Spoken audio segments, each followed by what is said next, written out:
बंदी छोड़ सतगुरु रामपाल जी परमेश्वर जी की जय हो।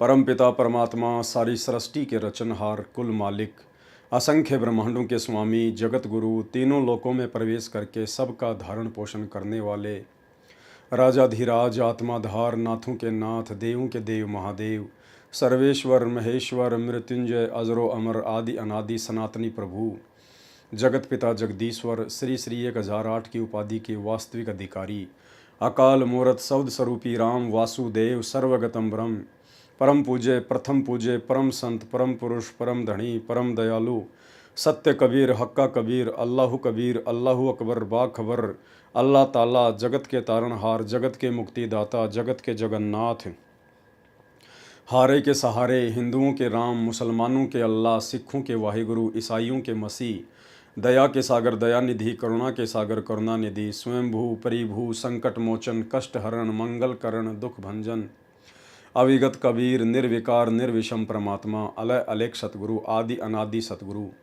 असली मर्यादा पुरुषोत्तम असली राम असली कृष्ण असली घनश्याम असली मुरारी राजाओं के राजा महाराजाओं के महाराजा शहंशाहों के शहंशाह सम्राटों के सम्राट भगवानों के भगवान अल्लाहों के अल्लाह प्रभुओं के प्रभु मसीहाओं के मसीह सच्चे वाहिगुरु बाबाओं के बाबा पीरों के पीर सेठों के सेठ जगत सेठ सावड़सा सेठ सर्वगुण संपन्न अनंत कोटि कलाओं के स्वामी अनंत कोटि ब्रह्मांडों के नायक योगियों में महायोगी ध्यानियों में महाध्यानी सिद्धों में परम सिद्ध ज्ञानियों में तत्वज्ञानी ब्रह्म ज्ञानी महाज्ञानी परम ज्ञानी सर्वश्रेष्ठ ज्ञानी विज्ञानी युवा कबीर समरथ कबीर असमवात अमित ओझा सच्चे रहनुमा करीम अल्लाह सुभान अल्लाह दुनिया के अंतिम पैगंबर 8 सितंबर 1951 से गांव धनाना जिला सोनीपत हरियाणा भारतवर्ष की पावन भूमि पे प्रकट रियल कल्कि भगवान श्री नारायण साकार हरि श्री बाबा साहेब स्वयंभू संत श्रोमणी सतगुरु रामपाल जी परमेश्वर जी के चरण कमल में साध संगति से देश विदेश से जुड़े हुए हम सभी सत्सेवक भाई बहनों का अनंत कोटि दंडवत प्रणाम।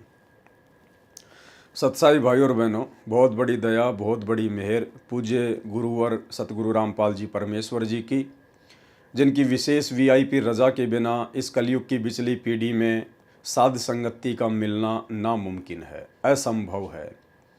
जिन पुण्यात्माओं के युगों युगों के जन्म जन्मांतरों के मजबूत भक्ति संस्कार होते हैं और वर्तमान में जिन आत्माओं के ऊपर गुरुदेव भगवान की वीआईपी छप्पर फाड़ रजा होती है, उन्हीं आत्माओं को कलयुग की बिचली पीढ़ी में साध संगतियाँ नसीब होती हैं। क्योंकि साध संगति सतगुरु रामपाल जी परमेश्वर जी की सत भक्ति का ट्रेनिंग सेंटर है।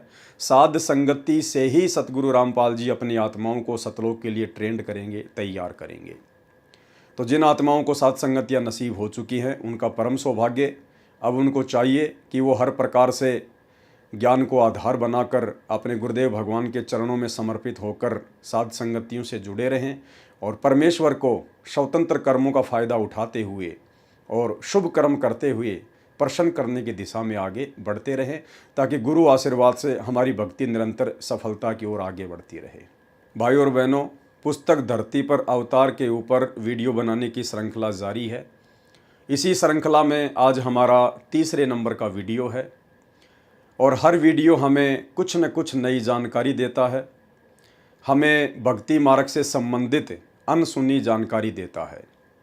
और ये जानकारियाँ वर्तमान में नितांत आवश्यक हैं, क्योंकि ये तमाम प्रकार की जानकारियाँ जो इन वीडियोज़ के माध्यम से निकलकर हमारे सामने आती हैं, ये जानकारियाँ भक्ति मार्ग पर गुरुदेव भगवान के चरणों में हमारे विश्वास को दृढ़ करती हैं। और अपने गुरुदेव भगवान के चरणों में दृढ़ हुए बिना, दृढ़ता से भक्ति मार्ग पर लगे बिना हम सतलोक नहीं जा सकते, और सतलोक नहीं जा पाया तो हमारा सारा प्रयास व्यर्थ हो जाएगा। तो हमने हर प्रकार से कोई भी कमी इस भक्ति मार्ग पर अब बाकी नहीं रखनी है। दूसरी बात भाई और बहनों, परमात्मा जब पृथ्वी पर आते हैं तो अपने आप को छुपाते हैं, अपने आप को परमात्मा भगवान से अलग दर्शाते हैं, ताकि गुरुदेव ज्ञान आधार से अपनी पहचान करवा सके। और स्वयं कबीर परमेश्वर होने के बावजूद भी अपने आप को कबीर परमेश्वर ना कहकर अन्य अज्ञानी लोगों की उपेक्षा का पात्र होने से बचें। लेकिन अंततः उन्होंने हमें जो ज्ञान दे दिया होता है, जो तत्व ज्ञान, सृष्टि का सर्वश्रेष्ठ ज्ञान, उस ज्ञान को आधार बनाकर जिन जिन आत्माओं ने इस बात का निष्कर्ष निकाल लिया कि यदि इस अखिल सृष्टि में, अखिल ब्रह्मांड में यदि कोई एकमात्र रचनहार है, एकमात्र कोई परमेश्वर है, कबीर है, तो केवल मेरे गुरुदेव भगवान है। यदि इस बात की आपको दृढ़ता के साथ में जानकारी हो गई, पहचान हो गई, फिर आप जी भक्ति मार्ग पर बिल्कुल भी डगमग नहीं हो पाएंगे। क्योंकि जो आत्मा अपने गुरुदेव भगवान को पहचान लेती है, उन्हें परमात्मा के रूप में हृदय से स्वीकार कर लेती है, उस आत्मा के घट में, उसके हृदय कमल में साक्षात सतगुरुदेव भगवान शब्द रूप में विराजमान हो जाते हैं। उसके बाद तीनों लोकों में कोई भी उस आत्मा को भ्रमित नहीं कर सकता। और भाइयों और बहनों, ये तभी संभव होगा जब हम हर प्रकार से ज्ञान को आधार बनाकर सतगुरु की पहचान कर लेंगे।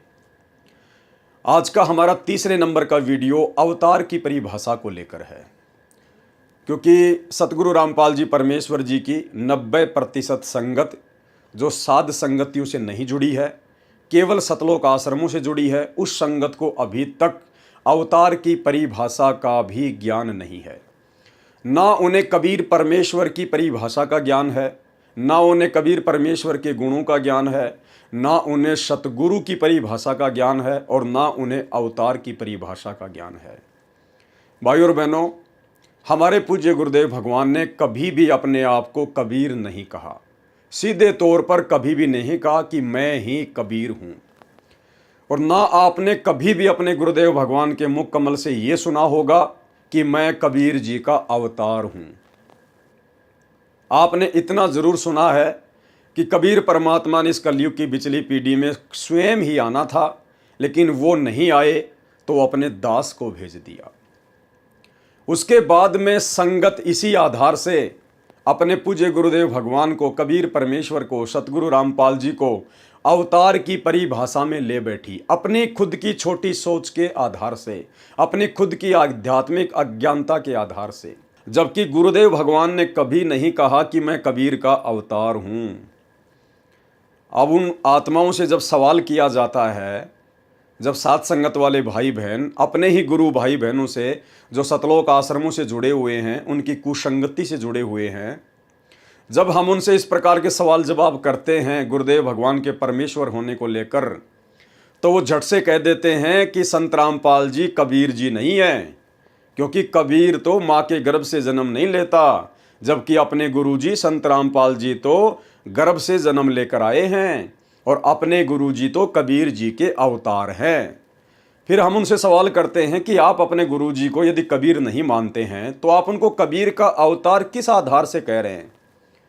तो वो कहते हैं कि कबीर जी अपने सतलोक से जिस आत्मा को भेजता है नीचे अपना ज्ञान प्रचार करने के लिए, अपने भक्ति मार्ग को चलाने के लिए, तो वो आत्मा कबीर जी का अवतार कही जाती है। यदि मात्र सतलोक से कबीर जी के द्वारा किसी आत्मा को यहाँ भेजे जाने के कारण वो कबीर जी का अवतार कहलाता है, तो इस आधार से तो गधे, कुत्ते, सुअर, ब्रह्मा, विष्णु, महेश, काल, दुर्गा और इस दुनिया की 8 अरब जनसंख्या सब के सब कबीर जी के अवतार हैं।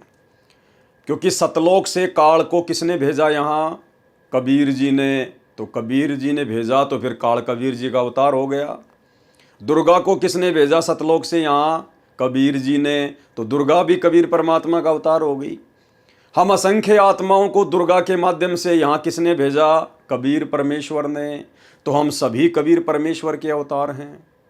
और फिर अपने कर्मों अनुसार जो गधे, कुत्ते, सूअर की योनियों में भटक रहे हैं, वो भी तो सतलोक से आए हुए हैं, उसी कबीर जी के द्वारा भेजे गए हैं। तो वो सारे कबीर के अवतार हो गए। तो बताओ अब हम कैसे इस बात के निष्कर्ष तक पहुँचें कि असल में कबीर का अवतार कौन है? क्या कबीर अपना अवतार भेजता भी है क्या? या खाली देखा देखी लोग कह रहे हैं कि संत रामपाल जी कबीर जी के अवतार हैं, कबीर जी के अवतार हैं?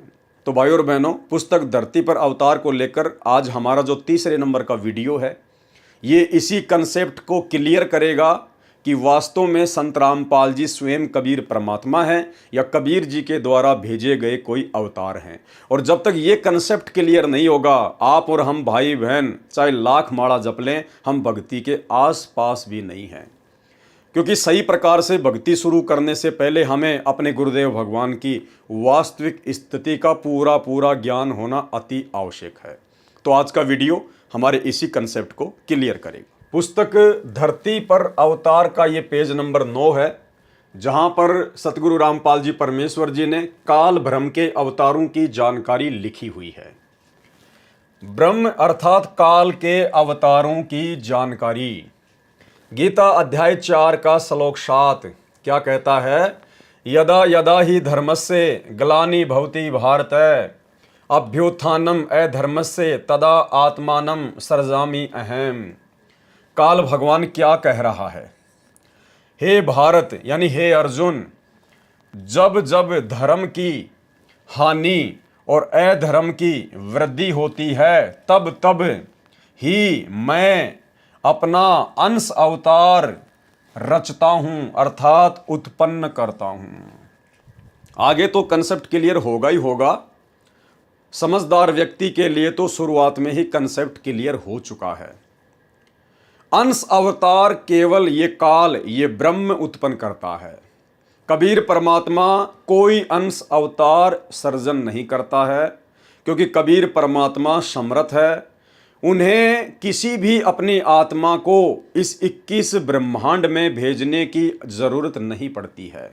अनंत कोटि कलाओं का स्वामी उसी को कहा जाता है जो अपने सर्व कार्य करने में खुद ही समर्थ होता है।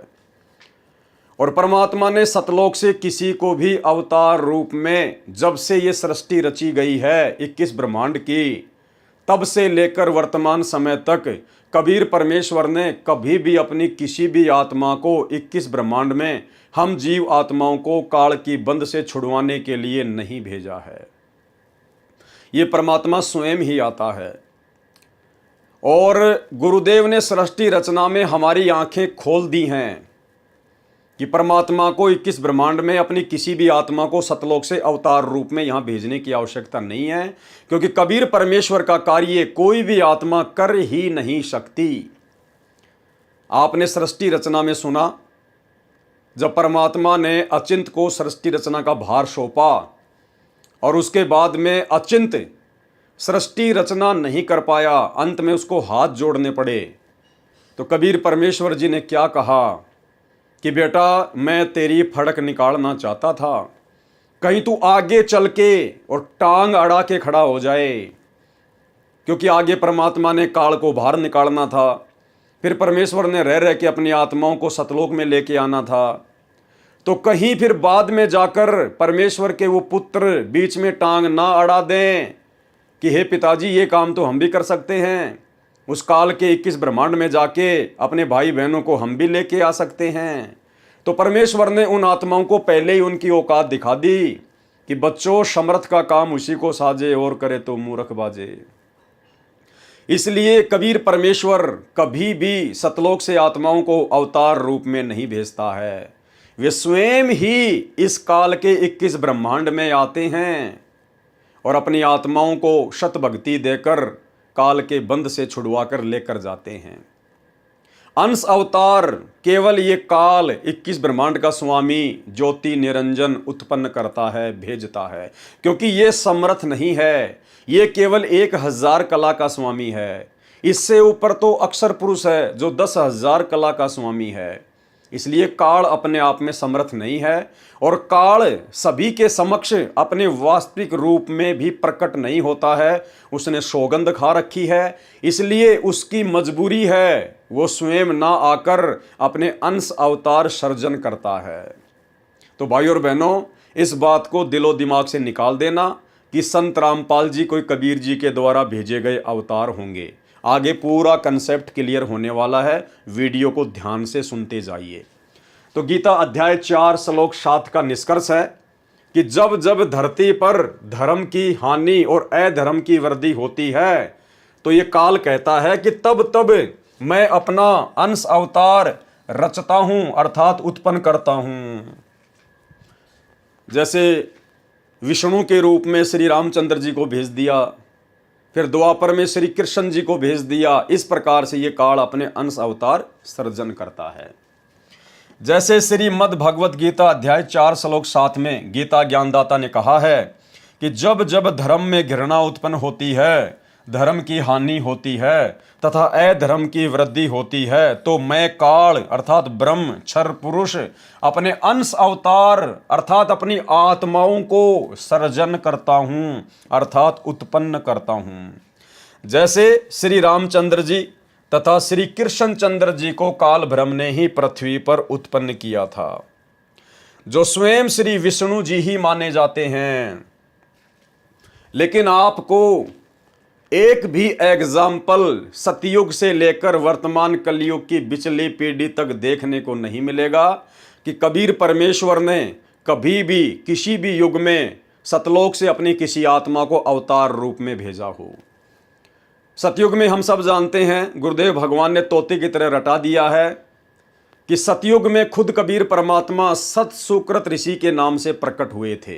यानी सतयुग में उन्होंने अपना कोई अवतार नहीं भेजा, खुद कबीर परमात्मा ही धरती पर सशरीर प्रकट हुए थे और एक संत जैसी भूमिका किया करते थे।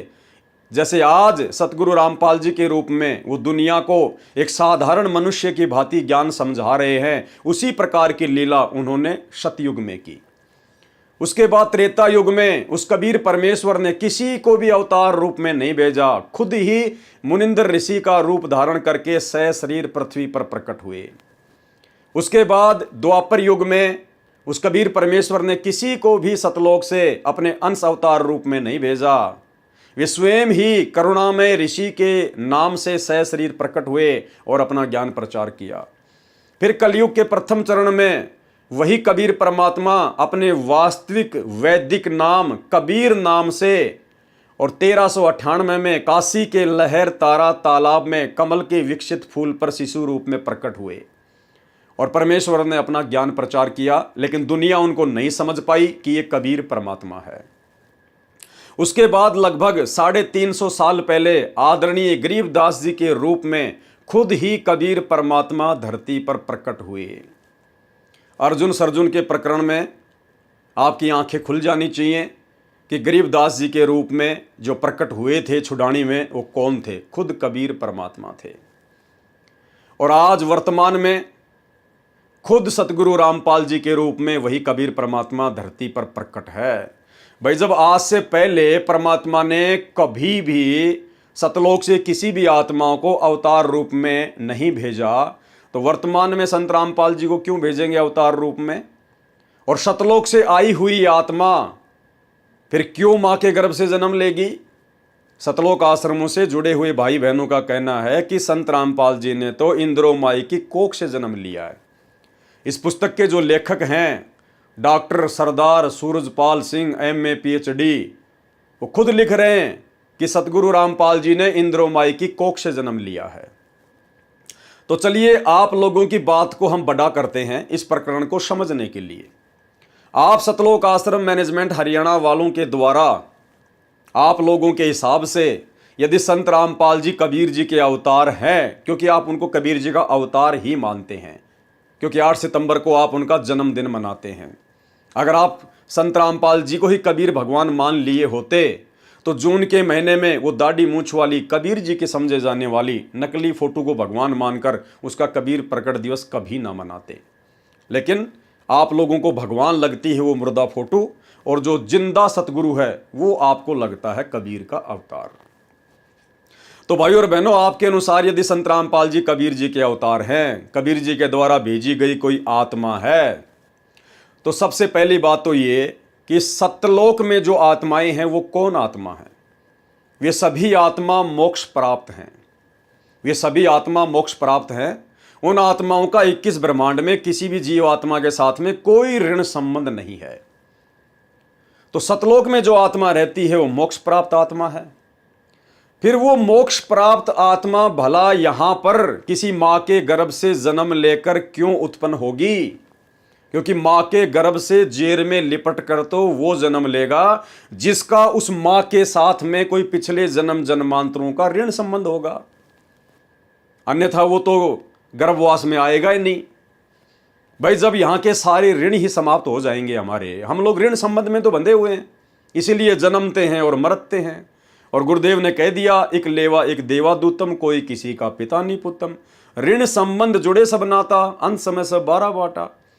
तो एक दूसरे के ऋण संबंधों के कारण ही तो हम किसी के बाप बन रहे हैं, कोई किसी की माँ बन रही है, कोई किसी की बेटी, कोई पत्नी, कोई जन्म ले रहा है, कोई मर रहा है। अगर संत रामपाल जी को कबीर जी ने सतलोक से भेजा है अवतार के रूप में, तो भाई फिर संत रामपाल जी माँ की कोख से जन्म कैसे ले सकते हैं? क्योंकि सतलोक में तो मोक्ष प्राप्त आत्मा रहती है, और मोक्ष प्राप्त आत्मा भला क्यों एक माँ की कोख से जन्म लेगी, जेर में लिपट के आएगी? उसका कौन सा पिछला संस्कार है भाई? और यदि कोई पिछला संस्कार बाकी था तो फिर वो आत्मा सतलोक कैसे चली गई? फिर वो आत्मा सतलोक कैसे चली गई थी? क्योंकि बिना ऋण चुकाए तो कोई यहां से जा ही नहीं सकता। तो इस आधार से भी आप लोग बिल्कुल फेल हैं। आप भाई बहनों को अवतार की परिभाषा का भी ज्ञान नहीं है। आगे पूरा कंसेप्ट क्लियर होने वाला है। इनके अतिरिक्त 8 अवतार और कहे गए हैं जो श्री विष्णु जी स्वयं नहीं आते, अपितु अपने लोक से अपने कृपा पात्र पवित्र आत्मा को भेजते हैं। वे भी अवतार ही कहलाते हैं। कहीं कहीं पर 25 अवतारों का भी उल्लेख पुराणों में आता है। काल ब्रह्म अर्थात क्षर पुरुष के भेजे हुए अवतार पृथ्वी पर बढ़े अधर्म का नाश कत्ले आम अर्थात संहार करके करते हैं। यानी काल ब्रह्म अपने जो अंश अवतार भेजता है, चाहे ब्रह्मा विष्णु महेश को, या चाहे ब्रह्मा विष्णु महेश में प्रेरणा करके उनके जो कर्म है वो बिगड़वा के फिर उनके अंश अवतारों को यहाँ पर भेजता है, जैसे राम को, श्री कृष्ण को या अन्य को। तो वो क्या करते हैं अवतार? उनके पास में कोई ज्ञानवान नहीं होता है, उनके पास कोई समाधान नहीं होता है। वो केवल अपना कर्म भोगने के लिए आते हैं और दुनिया में भगवान बन जाते हैं, अवतार बन जाते हैं। जैसे श्री रामचंद्र जी ने नारद जी के साथ में मजाक किया तो नारद जी ने उसको श्राप दे दिया। नारद जी के श्राप के कारण श्री रामचंद्र जी त्रेता युग में आए। फिर त्रेता युग में उनके कर्म और बिगड़ गए, उन्होंने बाली को धोखे से मारा। फिर बाली ने कहा, महाराज इसका बदला कब दोगे? मैंने आपका क्या बिगाड़ा था? आपने तो अपने स्वार्थ के लिए मेरी हत्या की है धोखे से, ताकि मेरा भाई राजा बनने के बाद आपको सैन्य सहायता दे और आप अपनी औरत को लंकापति रावण से छुड़वा कर ला सकें। अन्यथा मेरा और आपका तो कोई झगड़ा ही नहीं था, तो इसका बदला कब दोगे? तो रामचंद्र जी ने कहा कि द्वापर युग में मैं श्री कृष्ण रूप में जन्म लूंगा, उस समय आपको बदला दूंगा।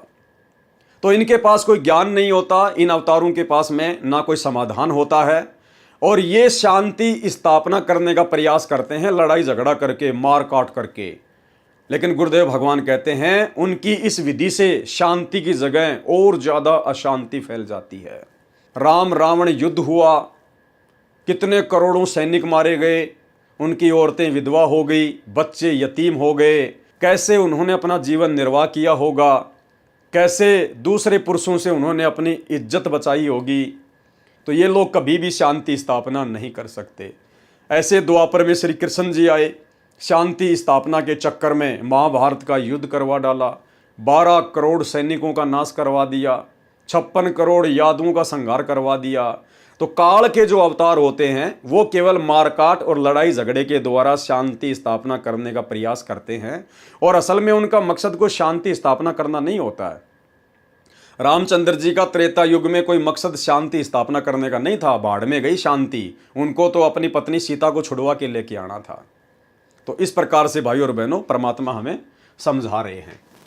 उदाहरण के रूप में श्री रामचंद्र जी तथा श्री कृष्णचंद्र जी, श्री परशुराम जी तथा श्री नीकलंक जी, जो अभी आना शेष है, जो कलयुग के अंत में आएगा, ये सर्व अवतार घोर संहार करके ही अधर्म का नाश करते हैं। अधर्मियों को मारकर शांति स्थापित करने की चेष्टा करते हैं, कोशिश करते हैं, लेकिन सफल नहीं होते। परंतु शांति की अपेक्षा अशांति ही बढ़ती है। जैसे श्री रामचंद्र जी ने रावण को मारने के लिए युद्ध किया, युद्ध में करोड़ों पुरुष मारे गए, जिनमें धर्मी तथा अधर्मी दोनों ही मारे गए। फिर उनकी पत्नियां तथा छोटे छोटे बच्चे शेष रहे, उनका जीवन नरक बन गया। विधवाओं को अन्य व्यक्तियों ने अपनी हवस का शिकार बनाया, क्योंकि भाई सतगुरु रामपाल जी भगवान अंतर्यामी परमात्मा है, इनको हर एक पॉइंट का पता है, हर एक बात का पता है। विधवाओं को अन्य व्यक्तियों ने अपनी हवस का शिकार बनाया, तो बताओ शांति कहां हुई? निर्वाह की समस्या उत्पन्न हुई।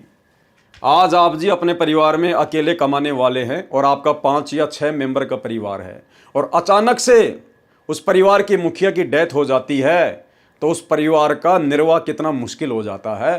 तो राम रावण युद्ध में करोड़ों सैनिक मारे गए थे, महाभारत में कई करोड़ों सैनिक मारे गए थे, तो धरती पर शांति की जगह अशांति ज़्यादा फैली। निर्वाह की समस्या उत्पन्न हुई, आदि आदि अनेकों अशांति के कारण खड़े हो गए। यही विधि श्री कृष्ण जी ने अपनाई थी, यही विधि श्री परशुराम जी ने अपनाई थी। इसी विधि से 10वां अवतार काल ब्रह्म क्षर पुरुष द्वारा उत्पन्न किया जाएगा। उसका नाम निकलंक होगा। वह कलयुग के अंतिम समय में उत्पन्न होगा, जो राजा हरिश्चंद्र वाली आत्मा होगी। संबल नगर में श्री विष्णु दत्त शर्मा के घर में जन्म लेगा। उस समय सर्व मानव अत्याचारी अन्यायी हो जाएंगे, यानी लाखों साल की बाद की बात है ये। उन सर्व को मारेगा। उस समय जिन जिन मनुष्यों में परमात्मा का डर होगा, और डर होगा किन में उस समय, आज से 2-3 लाख साल बाद में जब वो निकलंक आएगा, काल के द्वारा भेजा गया अवतार राजा दशरथ की आत्मा जो सतयुग में राजा था, वो मारेगा किनको, जो अत्याचारी होंगे, अन्यायी होंगे, अधर्मी होंगे। और जिन आत्माओं में जरा सी भी धार्मिकता बची होगी, वो उनको हाथ भी नहीं लगाएगा। अब वो धार्मिक आत्मा कौन होंगी? वर्तमान में जो सतगुरु रामपाल जी परमेश्वर जी के भक्ति मार्ग में जो फिसल जाएंगी। इस कलयुग की पिछली पीढ़ी में परमात्मा जितने भी आत्माओं को अपनी शरण में लेंगे, वो आत्माएं जो पार नहीं हो पाई, किसी भी कारण से रह जाएंगी, फिर वो बार बार मनुष्य जन्म लेती रहेंगी, भक्ति करते रहेंगी, उनका भक्ति धन जुड़ता चला जाएगा। वही आत्माएं उस समय जिनमें थोड़ी बहुत धार्मिकता शेष होगी, और जिनको वो निकलंक नाम का अवतार नहीं मारेगा, वो वही आत्मा होंगी। कुछ सदाचारी होंगे, उनको छोड़ दिया जाएगा, अन्य सभी को मार डालेगा। ये विधि है ब्रह्म काल पुरुष के अवतारों की अधर्म का नाश करने तथा शांति स्थापना करने की। तो काल भगवान के अवतारों की आपको विस्तृत जानकारी मिल गई है कि काल अपना अंश अवतार यहाँ भेजता है, क्योंकि वो समर्थ नहीं है। अब हम बात करेंगे कबीर परमात्मा की, सत्य पुरुष की। क्या सत्य पुरुष भी अपना अवतार भेजता है? अगर अवतार भेजता है तो बात तो यहाँ पर अवतारों की चल रही है, तो जरूर परमात्मा लिखेंगे कि हाँ, सत्य पुरुष भी अपना अवतार भेजता है। लेकिन गुरुदेव क्या कह रहे हैं? ये तो बड़े आश्चर्य की बात है आप सतलोक आश्रमों से जुड़े हुए भाई बहनों के लिए। आप तो अपने गुरुजी को कबीर जी की आत्मा मानते हो, कबीर जी का भेजा हुआ अवतार मानते हो, लेकिन गुरुजी ने तो मना कर दिया। यहाँ तो मना कर दिया गुरुजी ने कि कबीर जी कोई अवतार नहीं भेजता है। देखिए, परम अक्षर ब्रह्म अर्थात सत्य पुरुष के अवतारों की जानकारी। अब ये परम अक्षर ब्रह्म कौन है? ये कबीर परमात्मा है। सत्य पुरुष कौन है? ये कबीर परमात्मा है। तो परम अक्षर ब्रह्म अर्थात सत्य पुरुष के अवतारों की जानकारी। नंबर 1 ध्यान से पढ़ लेना भाइयों और बहनों। परम अक्षर ब्रह्म स्वयं पृथ्वी पर प्रकट होता है, वह शरीर आता है। कबीर परमात्मा कोई अवतार नहीं भेजता है, सतलोक से किसी आत्मा को नहीं भेजता है, क्योंकि एक आत्मा दूसरी आत्मा को 21 ब्रह्मांड से बाहर निकालने में सक्षम नहीं है। समर्थ का काम उसी को साजे, और करे तो मूर्ख बाजे। इस प्रकरण में अवतारों की बात चल रही है। ऊपर गुरुदेव ने काल के अवतारों की जानकारी दे दी, वो कैसे भेजता है, वो क्या करते हैं।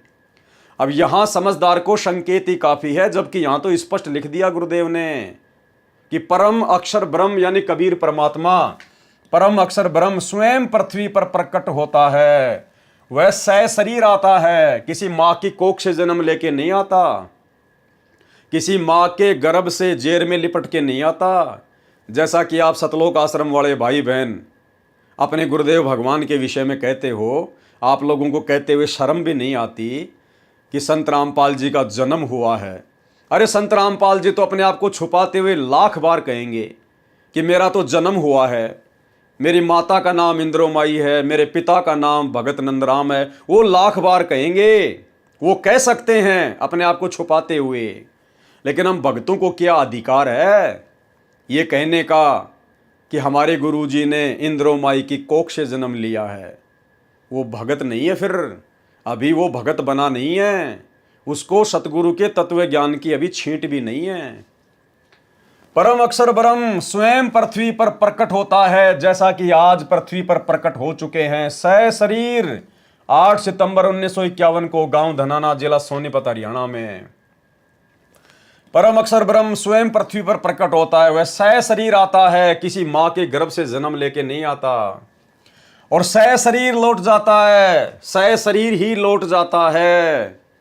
आज तक परमात्मा, क्योंकि हमें तो सतयुग से लेकर वर्तमान समय का ही पता है, सतयुग से लेकर वर्तमान समय तक बता दीजिए कबीर परमात्मा कब चिता पर लेट के गए, बता दीजिए। सतयुग में परमात्मा आए, सशरीर आए, सशरीर गए। त्रेता में परमात्मा आए, सशरीर आए, सशरीर गए। द्वापर में परमात्मा आए, सशरीर आए, सशरीर गए। कलयुग के प्रथम चरण में आए, सशरीर आए, सशरीर गए। गरीबदास जी के रूप में आए, सशरीर आए और अंत में सशरीर ही गए। ग्रंथ साहिब की भूमिका में लिखा है, जब उनकी अस्थियां वगैरह इकट्ठी करने गए तो अस्थियां नहीं मिली। बाद में उनको बड़ा दुख हुआ कि ये तो परमात्मा थे, स्वयंभू थे, इनका तो तेज पुंज का शरीर था। और छुड़ानी में परमेश्वर ने वो लीला की शरीर छोड़ने की। उसके बाद उसी रूप में, उसी उम्र में 35 साल तक सहारनपुर में रहे, वहां जाके परमात्मा प्रकट हो गए। तो सशरीर आए और सशरीर ही गए। सतगुरु रामपाल जी भगवान भी, ये कबीर परमेश्वर भी वर्तमान में सशरीर ही आए हैं। आज भले ही हम भक्तों को यकीन ना हो, हम दुनिया की बात नहीं करेंगे, दुनिया के इतने मजबूत संस्कार नहीं हैं कि पहली बात तो वो संत रामपाल जी के शरण में आ जाए और शरण में आने के बाद इन चीज़ों को समझ सके।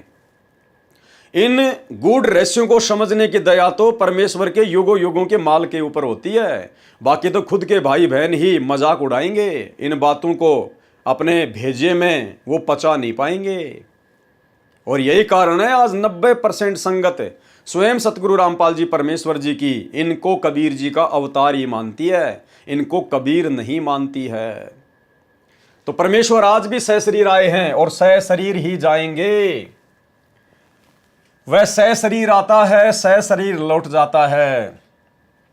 यह लीला वह परमेश्वर 2 प्रकार से करता है। यानी 1 नंबर, प्रत्येक युग में शिशु रूप में किसी सरोवर में कमल के फूल पर वन में प्रकट होता है। वहां से निसंतान दंपत्ति उसे उठा ले जाते हैं, फिर लीला करता हुआ बड़ा होता है तथा आध्यात्मिक ज्ञान प्रचार करके अधर्म का नाश करता है। सरोवर के जल में कमल के फूल पर अवतरित होने के कारण परमेश्वर नारायण कहलाता है। नार यानी जल, आयन मानी आने वाला, अर्थात जल पर निवास करने वाला नारायण कहलाता है। नंबर 2, दूसरी विधि क्या है? जब चाहे साधु संत जिंदा के रूप में अपने सतलोक से पृथ्वी पर आ जाते हैं तथा अच्छी आत्माओं को ज्ञान देते हैं, फिर वे पुण्यात्माएं भी ज्ञान प्रचार करके अधर्म का नाश करते हैं। वे भी परमेश्वर के भेजे हुए अवतार होते हैं। तो ये 2 स्थिति हो गई परमात्मा के आने की, और परमात्मा ने 2 ही स्थितियों का वर्णन किया है। तो संत रामपाल जी तो वर्तमान में दोनों स्थितियों में नहीं है। अब आगे चलिए। कलयुग में ज्येष्ठ सुदी पूर्णमासी संवत 1455 सन 1398 को कबीर परमेश्वर सतलोक से चलकर आए तथा काशी शहर के लहर तारा नामक सरोवर में कमल के फूल पर शिशु रूप में विराजमान हुए। वहां से नीरू तथा नीमा जो जुलाहा धानक दंपत्ति थे उन्हें उठा लाए। शिशु रूपधारी परमेश्वर कबीर परमेश्वर ने 25 दिन तक कुछ भी आहार नहीं किया। नीरू तथा नीमा उसी जन्म में ब्राह्मण थे, श्री शिव जी के पुजारी थे। मुसलमानों द्वारा बलपूर्वक मुसलमान बनाए जाने के कारण जुलाहे का कार्य करके निर्वाह करते थे। बच्चे की नाजुक हालत देखकर नीमा ने अपने इष्ट शिव जी को याद किया। शिव जी साधु वेश में वहां आए तथा बालक रूप में विराजमान कबीर परमेश्वर को देखा। और भाई और बहनों, हकीकत क्या है आप और हम भाई बहनों को अब समझ में आ जानी चाहिए। यहाँ पर जिस शिव भगवान का जिक्र किया जा रहा है ना, कोई शिव जी नहीं था। कबीर परमात्मा ने खुद ही भूमिका की, खुद ही परमात्मा शिव जी बन गए, खुद ही परमेश्वर ने सारे खेल खेले थे। बालक रूप में कबीर साहिब जी ने कहा, हे शिव जी, इन्हें कहो एक कुंवारी गाय लाए, वह आपके आशीर्वाद से दूध देगी। जिस प्रकार काशी के भंडारे में परमात्मा खुद ही केशव बन गए, खुद ही वो कबीर हैं और केशव रूप में सवाल कर रहे हैं और कबीर रूप में जवाब दे रहे हैं, ठीक इसी प्रकार यहाँ भी परमात्मा वही लीला कर रहे हैं, अपना दूसरा शिव रूप धारण करके, एक साधु संत महात्मा का रूप धारण करके, और शिशु रूप में परमात्मा अपने दूसरे रूप साधु वाले रूप को आदेश दे रहे हैं कि नीरू को बोलो कि एक कुंवारी गाय लेकर आए। कबीर साहिब जी ने कहा, हे शिव जी, इन्हें कहो एक कुंवारी गाय लाए, वह आपके आशीर्वाद से दूध देगी। अब बताओ, हमारा कबीर भगवान क्या शंकर भगवान के आशीर्वाद से दूध देने वाली गाय का दूध पिएगा क्या? विचार करने की बात है भाई और बहनों। क्या हमारे कबीर भगवान शंकर भगवान के आशीर्वाद से जो गाय दूध देगी, क्या उसका दूध पिएगा? तो ये सारा खेल कबीर परमात्मा खुद ही खेलते हैं। शिव जी भी वही बने, शिशु रूप में भी वही थे। वह आपके आशीर्वाद से दूध देगी, ऐसा ही किया गया। कबीर परमेश्वर के आदेश अनुसार भगवान शिव जी ने कुंवारी गाय की कमर पर थपकी लगाई। उसी समय बछिया के थनों से दूध की धार बहने लगी। एक कोरा मिट्टी का छोटा घड़ा नीचे रखा, पात्र भर जाने पर दूध बंद हो गया। फिर प्रतिदिन पात्र थनों के नीचे करते ही बछिया के थनों से दूध निकलता। उसको परमेश्वर कबीर जी पिया करते थे। जुलाहे के घर पर परवरिश होने के कारण बड़े होकर परमेश्वर कबीर जी भी जुलाहे का कार्य करने लगे तथा अपनी अच्छी आत्माओं को मिले। उनको तत्व ज्ञान समझाया तथा स्वयं भी तत्व ज्ञान प्रचार करके अधर्म का नाश किया। अब आगे ध्यान देना भाई और बहनों, आप लोगों को समझ में आएगा अवतार कौन होता है। सतगुरु रामपाल जी अवतार नहीं है। ये पूरी लीला उस कबीर परमेश्वर की 650 साल पहले की। वो ज्ञान प्रचार किया करते थे, दूसरी आत्माओं को ज्ञान दिया करते थे, और उसके बाद उन आत्माओं ने भी ज्ञान प्रचार किया। जैसे रामानंद जी ने आगे ज्ञान प्रचार किया, सर्वानंद जी ने कबीर परमात्मा से उपदेश लेकर फिर आगे ज्ञान प्रचार किया। तो अवतार कौन होते हैं, ध्यान देना। तथा स्वयं भी तत्व ज्ञान प्रचार करके अधर्म का नाश किया, तथा जिन जिन को परमेश्वर जिंदा महात्मा के रूप में मिले उनको सचखंड सतलोक में ले गए तथा फिर वापस छोड़ा। उनको आध्यात्मिक ज्ञान दिया तथा अपने से परिचित कराया। वे उस परमेश्वर सत्य पुरुष के अवतार थे। क्या कहा परमात्मा ने कि कबीर परमात्मा जिन जिन आत्माओं को जिंदा महात्मा के रूप में मिले और उन आत्माओं को फिर वे अपने साथ सतलोक लेकर गए, उनको सतलोक दिखाया, फिर उन आत्माओं को नीचे छोड़ा। उसके बाद उन आत्माओं ने जमकर ज्ञान प्रचार किया। वे कौन कहलाए? वे कहलाए कबीर जी के अवतार, यानी कबीर जी के कार्य को आगे बढ़ाने वाले। वे कहलाए कबीर जी के अवतार।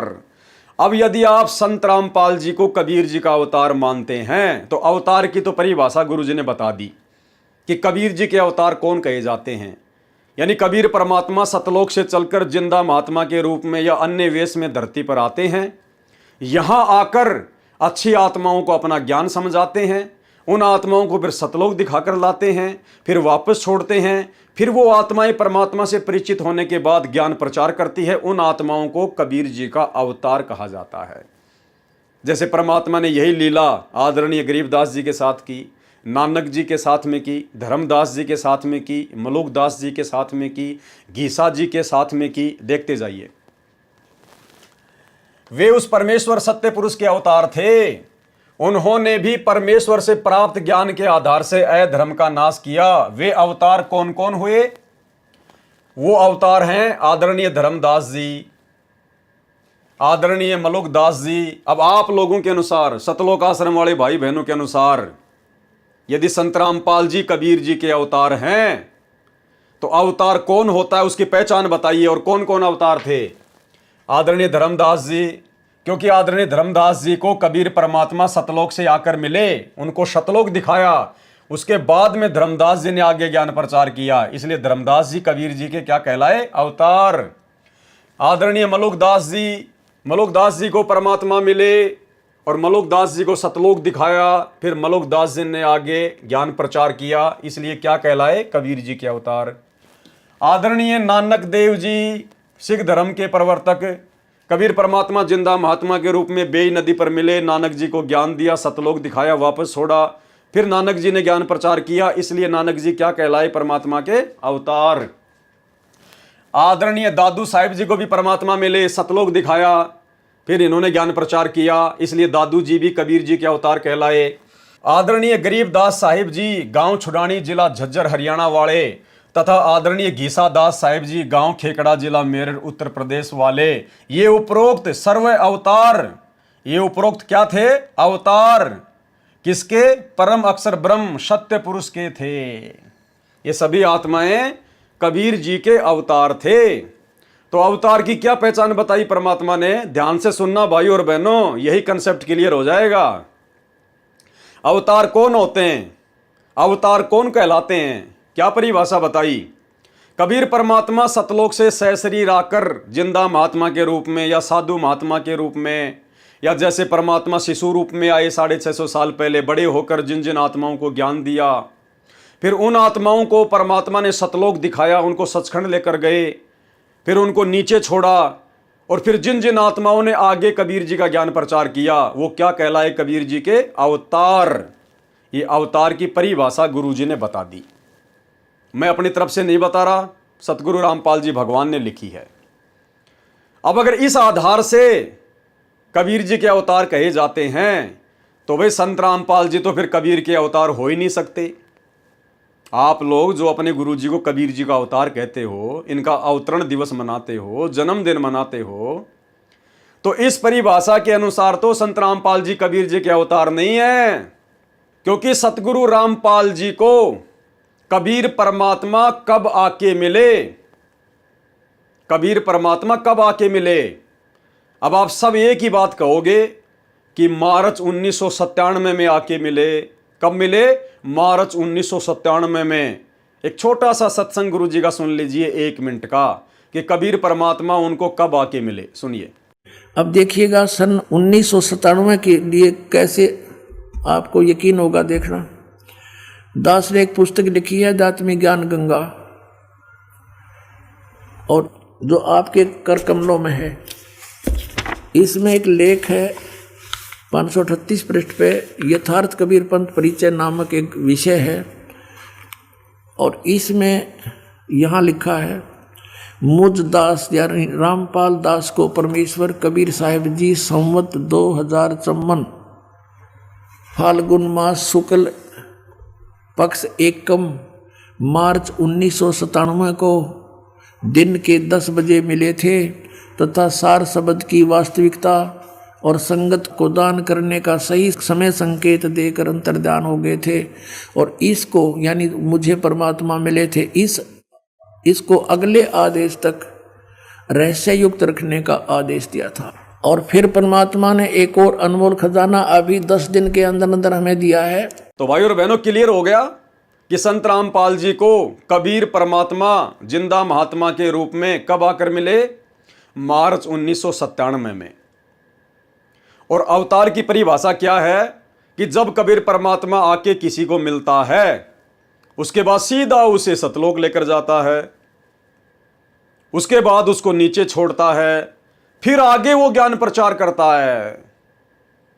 जबकि संत रामपाल जी तो कबीर जी के मिलने से और 5-7 साल पहले से ज्ञान प्रचार कर रहे हैं। तो ये क्या माजरा भाई? अरे कबीर जी तो मिले मार्च 1997 में, और कबीर जी के मिलने के बाद में उनका ज्ञान प्रचार किया सभी अवतारों ने, क्योंकि उससे पहले तो उनको ज्ञान होता ही नहीं है। अरे भगवान सतलोक से आएगा तभी तो ज्ञान देगा, और फिर सतलोक दिखाएगा, तभी तो उन आत्माओं को विश्वास होगा। जब आंखों देख लेंगी सतलोक, तभी तो वो परमात्मा के अवतार कहलाए। तो संत रामपाल जी तो कबीर भगवान के मिलने से पहले ही ज्ञान प्रचार कर रहे हैं। तो बताइए फिर वो ज्ञान तो झूठा हो गया, वो तो गलत ज्ञान हो गया, क्योंकि कबीर भगवान के मिले बिना संत रामपाल जी 1994 से ज्ञान प्रचार कर रहे हैं। क्योंकि कबीर जी तो मिले संत रामपाल जी को मार्च 1997 में, और संत रामपाल जी ने तो 1993 में ही सत्संग करना शुरू कर दिया, सतलोक का ज्ञान बताना शुरू कर दिया। बताइए, 1994 में संत रामपाल जी ने नाम दीक्षा देनी शुरू कर दी, सतनाम का मंत्र देना शुरू कर दिया, तो इसका मतलब 1997 से पहले संत रामपाल जी जो ज्ञान दिया करते थे वो सही ज्ञान नहीं हो सकता, क्योंकि सही ज्ञान तो परमात्मा आके बताएगा ना, उसके बाद ही आत्मा आगे ज्ञान प्रचार करेगी, जैसे कि बाकी सभी आत्माओं ने किया। तो फिर संत रामपाल जी 1997 से पहले कौन से सतलोक का ज्ञान दे रहे थे? इसका मतलब वो तो गलत ज्ञान है मेरे भाई। लेकिन वो ज्ञान तो बिल्कुल सत्य है। अगर उनके आगे के ज्ञान से उनके पिछले ज्ञान को मेल किया जाए तो बिल्कुल ओके है, परफेक्ट है। तो ये क्या माजरा भाई, ये कौन सी कैटेगरी के अवतार हैं फिर? और जिन जिन आत्माओं को परमात्मा ने अवतार घोषित किया है उन सबको सतलोक दिखाया, क्योंकि सतलोक देखे बिना आत्मा विश्वास नहीं कर सकती। तो बताओ, संत रामपाल जी को तो कबीर जी कभी सतलोक लेकर ही नहीं गए। अरे मार्च 1997 में मिले तब भी सतलोक लेके नहीं गए। तो बताओ भाई और बहनों, फिर बिना सतलोक को देखे संत रामपाल जी कैसे आगे लोगों को इतने विश्वास के साथ में बता सकते हैं? और सतलोक को देखे बिना तो कोई परमात्मा को जान ही नहीं सकता, पहचान ही नहीं सकता, क्योंकि परमात्मा खुद कहते हैं कि जो देखेगा मेरे देश को सो जानत है मुझ, जो देखेगा मेरे देश को सो जानत है मुझ। तो भाई धर्मदास जी ने, मलुकदास जी ने, नानक जी ने, गीसा जी ने, इन सब ने तो सतलोक देखा था, उसके बाद में आगे ज्ञान प्रचार किया, और कबीर जी से ज्ञान लेने के बाद में ज्ञान प्रचार किया। जबकि यहां संत रामपाल जी को ना तो कबीर जी सतलोक लेकर गए, ना तो संत रामपाल जी को सतलोक दिखाया, और ना कबीर जी ने संत रामपाल जी को ज्ञान दिया।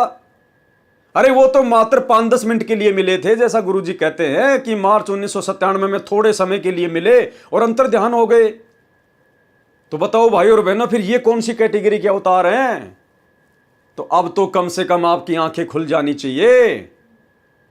अरे स्वयं कबीर भगवान है, इनको भला कौन सतलोक दिखा देगा? ये दुनिया को जिंदा बाबा के रूप में सतलोक दिखाकर लेकर आते हैं, इन्हें भला कौन सतलोक दिखा देगा? इन्हें भला कौन ज्ञान दे देगा? जो जगत गुरु हैं। जगत गुरु पूरी सृष्टि में एक ही होता है, 2 नहीं होते, 4 नहीं होते, और जगत गुरु केवल खुद कबीर भगवान है। क्या कहते हैं परमात्मा अपने विषय में कि जाति हमारी जगत गुरु। ये कबीर परमात्मा की जाति है जगत गुरु, आप और हमारी जाति है जीव, जीव हमारी जाति है, मानव धर्म हमारा। और परमेश्वर की जाति क्या है? जाति हमारी जगत गुरु और परमेश्वर है पंथ। गरीब दास लिखत पड़े, मेरा नाम निरंजन कंत। तो इस जिंदा महात्मा को, इस सतलोक के राजा को भला कौन सतलोक दिखा देगा? ये तो दुनिया को सतलोक दिखाकर वापस लाते हैं, छोड़ते हैं, अपने गवाह बनाते हैं। तो ये स्वयं कबीर परमात्मा है। अन्यथा अवतार की परिभाषा गुरुजी ने धर्मदास जी, नानक जी, मलुकदास जी, गीसादास जी आदि को माध्यम बनाकर बता दी है कि अवतार तो वो होता है जिसको 2 कोड़ी का ज्ञान नहीं होता और मां के गर्भ से जेर में लिपट के आता है, जीव जूनी का प्राणी होता है, और उसको परमात्मा आके ज्ञान देता है और फिर उसको सतलोक दिखा के लाता है, तब उसको विश्वास होता है। वो फिर आगे परमात्मा का ज्ञान प्रचार करते हैं, उनको कहते हैं अवतार। तो बताइए, इनको कब ज्ञान दिया कबीर परमात्मा ने? कबीर परमात्मा मिले 1997 में, जबकि संत रामपाल जी तो वही ज्ञान जो उन अवतारों को भी नहीं था, नानक जी को भी वो ज्ञान नहीं था, धर्मदास जी को भी वो ज्ञान नहीं था, मलुकदास, दादू जी, इन सबको वो ज्ञान नहीं था। जो ज्ञान संत रामपाल जी को कबीर परमात्मा मिले उससे 4 साल पहले से दुनिया को दे रहे हैं। तो कहां से ज्ञान आ गया इनके पास भाई? क्योंकि ये खुद कबीर भगवान है, खुद कबीर परमात्मा है। तो भाई और बहनों, आप और हमने हर प्रकार से, हर पहलू पर गहनता से चिंतन मनन करना है। ये परमात्मा ने गहरे गहरे संकेत, ये इशारे इन पुस्तकों में, अपने सत्संगों में छुपाए हुए हैं, और इसीलिए परमात्मा ने अपने उन छुपे हुए गहरे गहरे रहस्यों को उजागर करवाने के लिए साध संगतियां शुरू करवाई है। और सतगुरु रामपाल जी भगवान की विशेष प्रेरणा के बिना, उनकी विशेष रजा के बिना इन पुस्तकों में से इन संकेतों को कोई निकाल नहीं सकता। जिस प्रकार गुरुदेव कहते हैं ना कि गीता, वेद, कुरान, पुराण, बाइबल, इनमें से परमात्मा की विशेष रजा के बिना कोई रहस्यों को निकाल नहीं सकता। तो अपने आप को छुपाते हुए स्वयं सतगुरु रामपाल जी भगवान ने उन शास्त्रों का रहस्य निकाल के दिया। ठीक इसी प्रकार सतगुरु रामपाल जी की पुस्तकों में, सत्संगों में जो गूढ़ गूढ़ रहस्य हैं, उनकी विशेष रजा के बिना कोई भगत निकाल नहीं सकता। हम भाई बहन इन पुस्तकों को ना जाने कब से पढ़ते आ रहे हैं। आज परमात्मा ने दया बख्शी है अपना आशीर्वाद देकर, जो हम इन गूढ़ रहस्यों को निकाल पा रहे हैं, समझ पा रहे हैं। तो क्या कहा परमात्मा ने? आदरणीय गीसादास साहिब जी, गांव खेकड़ा, जिला मेरठ, उत्तर प्रदेश वाले, ये उपरोक्त सर्व अवतार परम अक्षर ब्रह्म सत्य पुरुष के थे। अपना कार्य करके चले गए, अधर्म का नाश किया, जिस कारण से जनता में बहुत समय तक बुराई नहीं समाई। वर्तमान में संतों की कमी नहीं, परंतु शांति का नाम नहीं। कारण यह है कि इन संतों की साधना शास्त्रों के विरुद्ध है, जिस कारण से समाज में अधर्म बढ़ता जा रहा है। इन पंथों और संतों को सैकड़ों वर्ष हो गए ज्ञान प्रचार करते हुए, परंतु अधर्म बढ़ता ही जा रहा है। अब आगे देखिए भाइयों और बहनों, सत्य पुरुष का वर्तमान अवतार। सत्य पुरुष कौन? कबीर परमात्मा। वर्तमान में कबीर परमात्मा का अवतार कौन है, कहां है, कैसा है? वर्तमान यानी वर्तमान पिछली पीढ़ी का समय, जो हम बात कर रहे हैं वर्तमान में, लाइव आ रहे हैं, वीडियो देख रहे हैं, इस समय की बात हो रही है। सत्य पुरुष का वर्तमान अवतार। अवतार की परिभाषा आपने ऊपर देख ली है, पढ़ ली है कि अवतार कौन होते हैं, कैसे होते हैं और अवतार कैसे बनते हैं। जो सत्य साधना तथा तत्व ज्ञान का प्रचार परमेश्वर के पूर्वोक्त परमेश्वर के अवतार संत किया करते थे, जैसे धर्मदास जी, नानक जी, दादू जी, घीसा जी, जिससे आपसी प्रेम था, एक दूसरे के दुख में दुखी होते थे, असहाय व्यक्ति की मदद करते थे, वही शास्त्र विधि अनुसार साधना तथा वही आध्यात्मिक यथार्थ ज्ञान संत रामपाल दास जी महाराज को परमेश्वर कबीर साहिब जी ने प्रदान किया। लेखक क्या कह रहा है? डॉक्टर सूरज पाल सरदार MA PhD, धरती पर अवतार पुस्तक का लेखक, फिर अपनी अज्ञानता को झोंक दिया और संत रामपाल जी को फिर से क्या साबित कर दिया? कबीर जी का भेजा गया अवतार। ध्यान से पढ़िए, वही शास्त्र विधि अनुसार साधना तथा वही आध्यात्मिक यथार्थ ज्ञान संत रामपाल दास जी महाराज को परमेश्वर कबीर साहिब जी ने प्रदान किया है। कब किया? मार्च 1997 को फाल्गुन मास की शुक्ल प्रथमा को दिन के 10 बजे जिंदा महात्मा के रूप में सतलोक से आकर संत रामपाल दास जी महाराज को सतनाम तथा सारनाम दान करने का आदेश देकर अंतर्ध्यान हो गए। अब भाई और बहनों, लेखक समझ नहीं पाया पूरे मैटर को, ये समझ नहीं पाया। पहले तो परमात्मा ने इसी के हाथों से अवतार की परिभाषा लिखवा दी जो सत्य है। आगे चल के इसने संत रामपाल जी को कबीर जी का अवतार लिख दिया, घोषित कर दिया, लेकिन अवतार की परिभाषा भूल गए कि अवतार की परिभाषा मैंने क्या लिखी थी। अब ये वीडियो तो हमने देख लिया कि मार्च 1997 में दिन के 10 बजे जिंदा महात्मा के रूप में सतलोक से आकर संत रामपाल दास जी महाराज को सतनाम तथा सारनाम दान करने का आदेश देकर अंतर्ध्यान हो गए।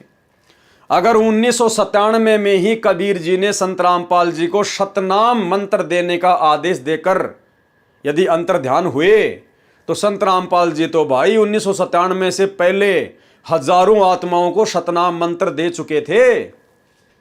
अरे 1994 से नाम दीक्षा दे रहे हैं संत रामपाल जी, और हजारों को संत रामपाल जी ने सतनाम की दीक्षा दे दी थी। आप लोगों के अनुसार कबीर परमात्मा के मार्च 1997 में मिलने से पहले। तो बताओ, आप लिख रहे हो कि आदेश तो हुआ सतनाम देने का 1997 में, तो क्या संत रामपाल जी मनमुखी रूप से ही 1994 से नाम दीक्षा दे रहे थे, सतनाम दे रहे थे? भाई और बहनों, यही गूढ़ ज्ञान है, यही संकेत हैं, और जानबूझकर परमात्मा ने ये संकेत छोड़े हैं, वरना आज आप और हम उनको पहचान नहीं पाते कि ये खुद ही कबीर भगवान है। अगर मार्च 1997 में संत रामपाल जी को सतनाम देने का आदेश हुआ है, तो 1994 से 97 के बीच में हजारों को संत रामपाल जी ने सतनाम की दीक्षा दी है। आज भी जिंदा हैं वो। वो भगत आज भी जिंदा हैं जिन्होंने मार्च 1997 से पहले सतनाम की दीक्षा ली है। तो बताइए फिर संत रामपाल जी को 97 से पहले किसने आदेश दिया? क्योंकि ये खुद ही कबीर भगवान है, खुद ही कबीर परमात्मा है। भाई और बहनों, यही संकेत है, हमने इसी से समझना पड़ेगा। और मार्च 1997 में कोई कबीर जी सतलोक से आके संत रामपाल जी को नहीं मिले थे। अगर है कोई प्रूफ, है कोई एफिडेविट तो बता दीजिए।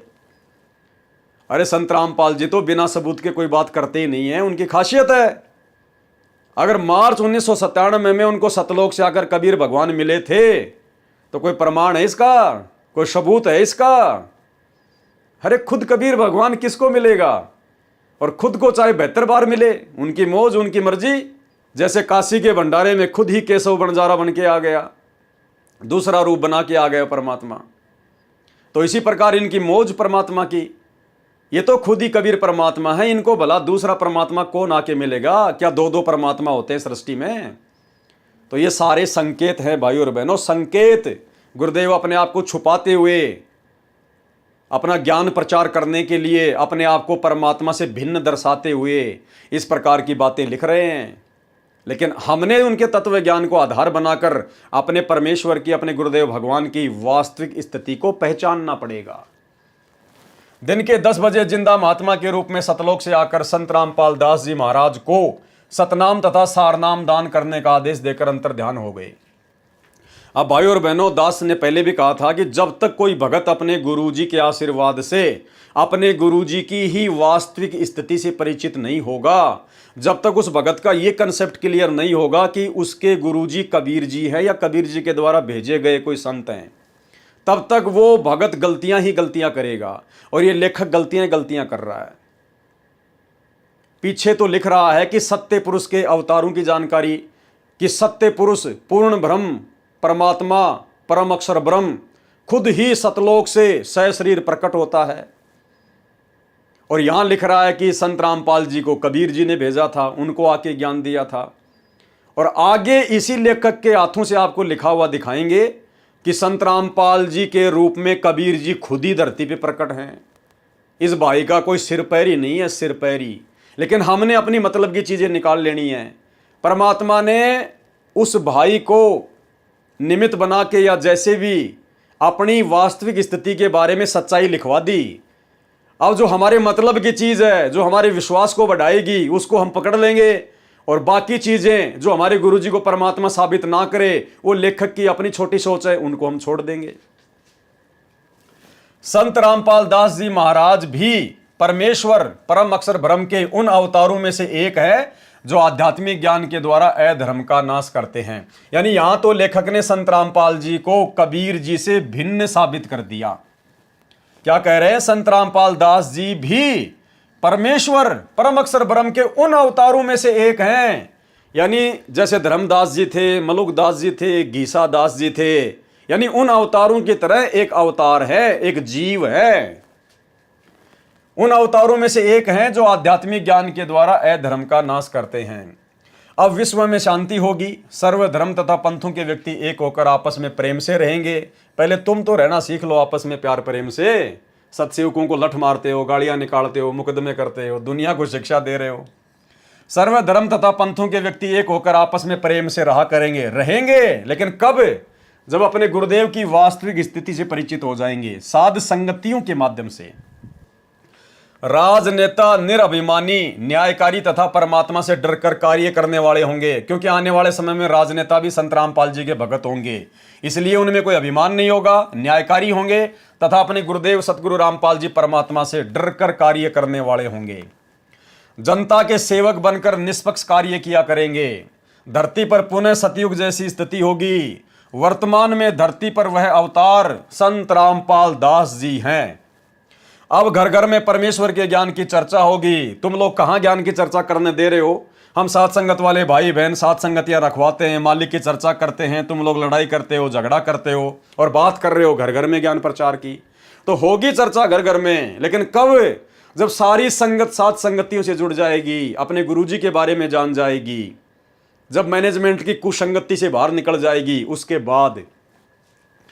जहां गांव व शहरों में तथा पार्कों में बैठकर ताश खेलते हैं। तुम कह ही नहीं सकते ये बात यहां पर, तुम लोगों को उलाना दे ही नहीं सकते। लेखक जो बात लिख रहा है ना कि पार्कों में बैठ के लोग ताश खेलते हैं, तो तुम क्या कर रहे हो? तुम लोगों को स्टेडियम बना बना के दे रहे हो। अरे तुम लोगों को स्टेडियम बना बना के दे रहे हो बैडमिंटन खेलने के लिए। तुम लोग धनाना गांव वालों को कबड्डी खेलने के लिए 31 हजार रुपए दे रहे हो। तो तुम यहां बात लिख ही नहीं सकते कि लोग पार्कों में बैठ के ताश खेल के जो अपना समय बर्बाद करते हैं। तुम क्या कर रहे हो फिर? ये होती हैं दोगली बातें भाई और बहनों। जहां गांव व शहरों में तथा पार्कों में बैठकर ताश खेलते हैं, कोई राजनीति की बातें करता है, देखा? और ये खुद क्या कर रहे हैं भाई और बहनों? ये खुद क्या कर रहे हैं? 2019 में कांग्रेस के चमचे बन गए सतलोक आश्रम वाले, और 2024 वर्तमान में बीजेपी के चमचे बन के घूम रहे हैं और लोगों को शिक्षा दे रहे हैं कि जहां लोग राजनीति की बातें करके अपना समय बर्बाद करते हैं, तो तुम क्या कर रहे हो फिर वर्तमान में राजनीतियां करके? कोई अपने पुत्रों तथा पुत्र वधुओं की अच्छे या निकम्मे होने की चर्चा करते हैं, वहां परमेश्वर की महिमा की चर्चा होगी तथा ज्ञान गंगा पुस्तक में लिखे ज्ञान पर विचार हुआ करेगा। करेंगे विचार सात संगति से जुड़ने के बाद। परमात्मा की महिमा करने मात्र से जीव पुण्य का भागी बनता है। फिर आप हम लोगों को महिमा करने से क्यों रोकते हो भाई? लेखक लिख रहा है, सतलोक आश्रम वाले लिख रहे हैं कि परमात्मा की महिमा करने मात्र से जीव पुण्य का भागी बनता है। अरे हम तो वही कर रहे हैं, अपने गुरुदेव भगवान की चर्चा ही करते हैं सात संगतियों में, उनको भोग लगाते हैं, ज्ञान चर्चा करते हैं, उनके शब्द गाते हैं। फिर तुम क्यों पुलिस वालों को बीच में डाल के उनको शराब पिला के पैसे दे के हम भक्तों की पिटाई करवाते हो? क्यों तुम लोग सात संगति में आके विघन डालते हो? दोगली बातें भाई और बहनों, दोगली बातें। महिमा से तो पुण्य मिलता है, इसीलिए तो परमात्मा ने प्रेरणा करके सात संगतियां शुरू करवाई। अन्यथा कौन परमात्मा की महिमा कर रहा था? कोई भी नहीं कर रहा था, क्योंकि महिमा तो उस समय शुरू होगी जब हम अपने परमात्मा को पहचानेंगे। अभी तक तो कोई सात संगति के अभाव में अपने गुरुजी को पहचान ही नहीं रहा। केवल सात संगति वाले भाई बहनों ने अपने गुरुजी को पहचाना है कि हमारे गुरुजी माँ के गर्भ से जन्म लेके नहीं आए, ये स्वयं स्वयंभू परमात्मा है, कबीर परमेश्वर हैं, सहशरीर प्रकट हैं। उसके बाद में महिमा का लाभ मिलेगा भाई। परमात्मा की महिमा करने मात्र से भी जीव पुण्य का भागी बनता है। फिर शास्त्र विधि अनुसार साधना करके जीवन सुखी बनाएंगे तथा आत्म कल्याण कराएंगे। धरती पर कलयुग में सतयुग जैसा समय आएगा। मेरा यानी लेखक का, डॉक्टर सरदार सूरजपाल सिंह MA PhD का कल्याण भी वहीं से हुआ है। संपूर्ण विश्व में एकमात्र आध्यात्मिक ज्ञान प्राप्ति स्थान है। लेखक कह रहा है कि मेरा भी वहीं से कल्याण हुआ है। अब आप सोच लेना लेखक का कहाँ तक का कल्याण हुआ होगा अगर जिंदा होगा तो। अगर शरीर छोड़ गया होगा तो दोबारा से जन्म लेना पड़ेगा, और अगर जिंदा है तो भाई सात संगति से जुड़ना पड़ेगा, तभी कल्याण संभव है। आगे चलिए भाई और बहनों, हमारे गुरुदेव भगवान कौन है, इनकी स्थिति को और अच्छे से जानने के लिए इसी पुस्तक के पेज नंबर 13 पे हम चलेंगे, जिसमें भाई बाले वाली जन्म साखी से प्रमाण है। भाई बाले वाली जन्म साखी में प्रमाण, एक महापुरुष के विषय में भाई बाले वाली जन्म साखी में प्रहलाद भगत की भविष्यवाणी। भाई बाले वाली जन्म साखी में प्रमाण, संत रामपाल दास जी महाराज धरती पर अवतार हैं। भाई बाले वाली जन्म साखी में लिखा गया विवरण स्पष्ट करता है कि संत रामपाल दास जी महाराज जी वह अवतार है जिन्हें परमेश्वर कबीर जी तथा संत नानक जी के पश्चात पंजाब की धरती पर अवतरित होना था। संत रामपाल दास जी महाराज 8 सितंबर 1951 को गांव धनाना, जिला सोनीपत, हरियाणा प्रांत, उस समय पंजाब प्रांत, भारत की पवित्र धरती पर श्री नंदराम जाट के घर जाट वर्ण में, और क्या कह रहा आगे, श्रीमती इंद्रो देवी की कोख से जन्मे हैं। गुड़ गोबर एक कर दिया सारा का सारा, अपने गुरुजी को 2 कोड़ी का मानुष साबित कर दिया। इंद्रो माई की कोख से, कोख यानी पेट से जन्म लेके 9 महीने का वो नरक भोग के फिर संत रामपाल जी बाहर आए। अरे भाई, जो खुद माँ के पेट में 9 महीने नरक भोग के बाहर आया है, वो कैसे हम जीवों का आत्म कल्याण कर देगा, कैसे हमारा उद्धार कर देगा? उसका तो उस माँ के साथ में ऋण संबंध है। तो क्या लिख रहा है भाई, कोख से जन्म लेके आया है, श्रीमती इंद्रो देवी की कोख से जन्मे हैं।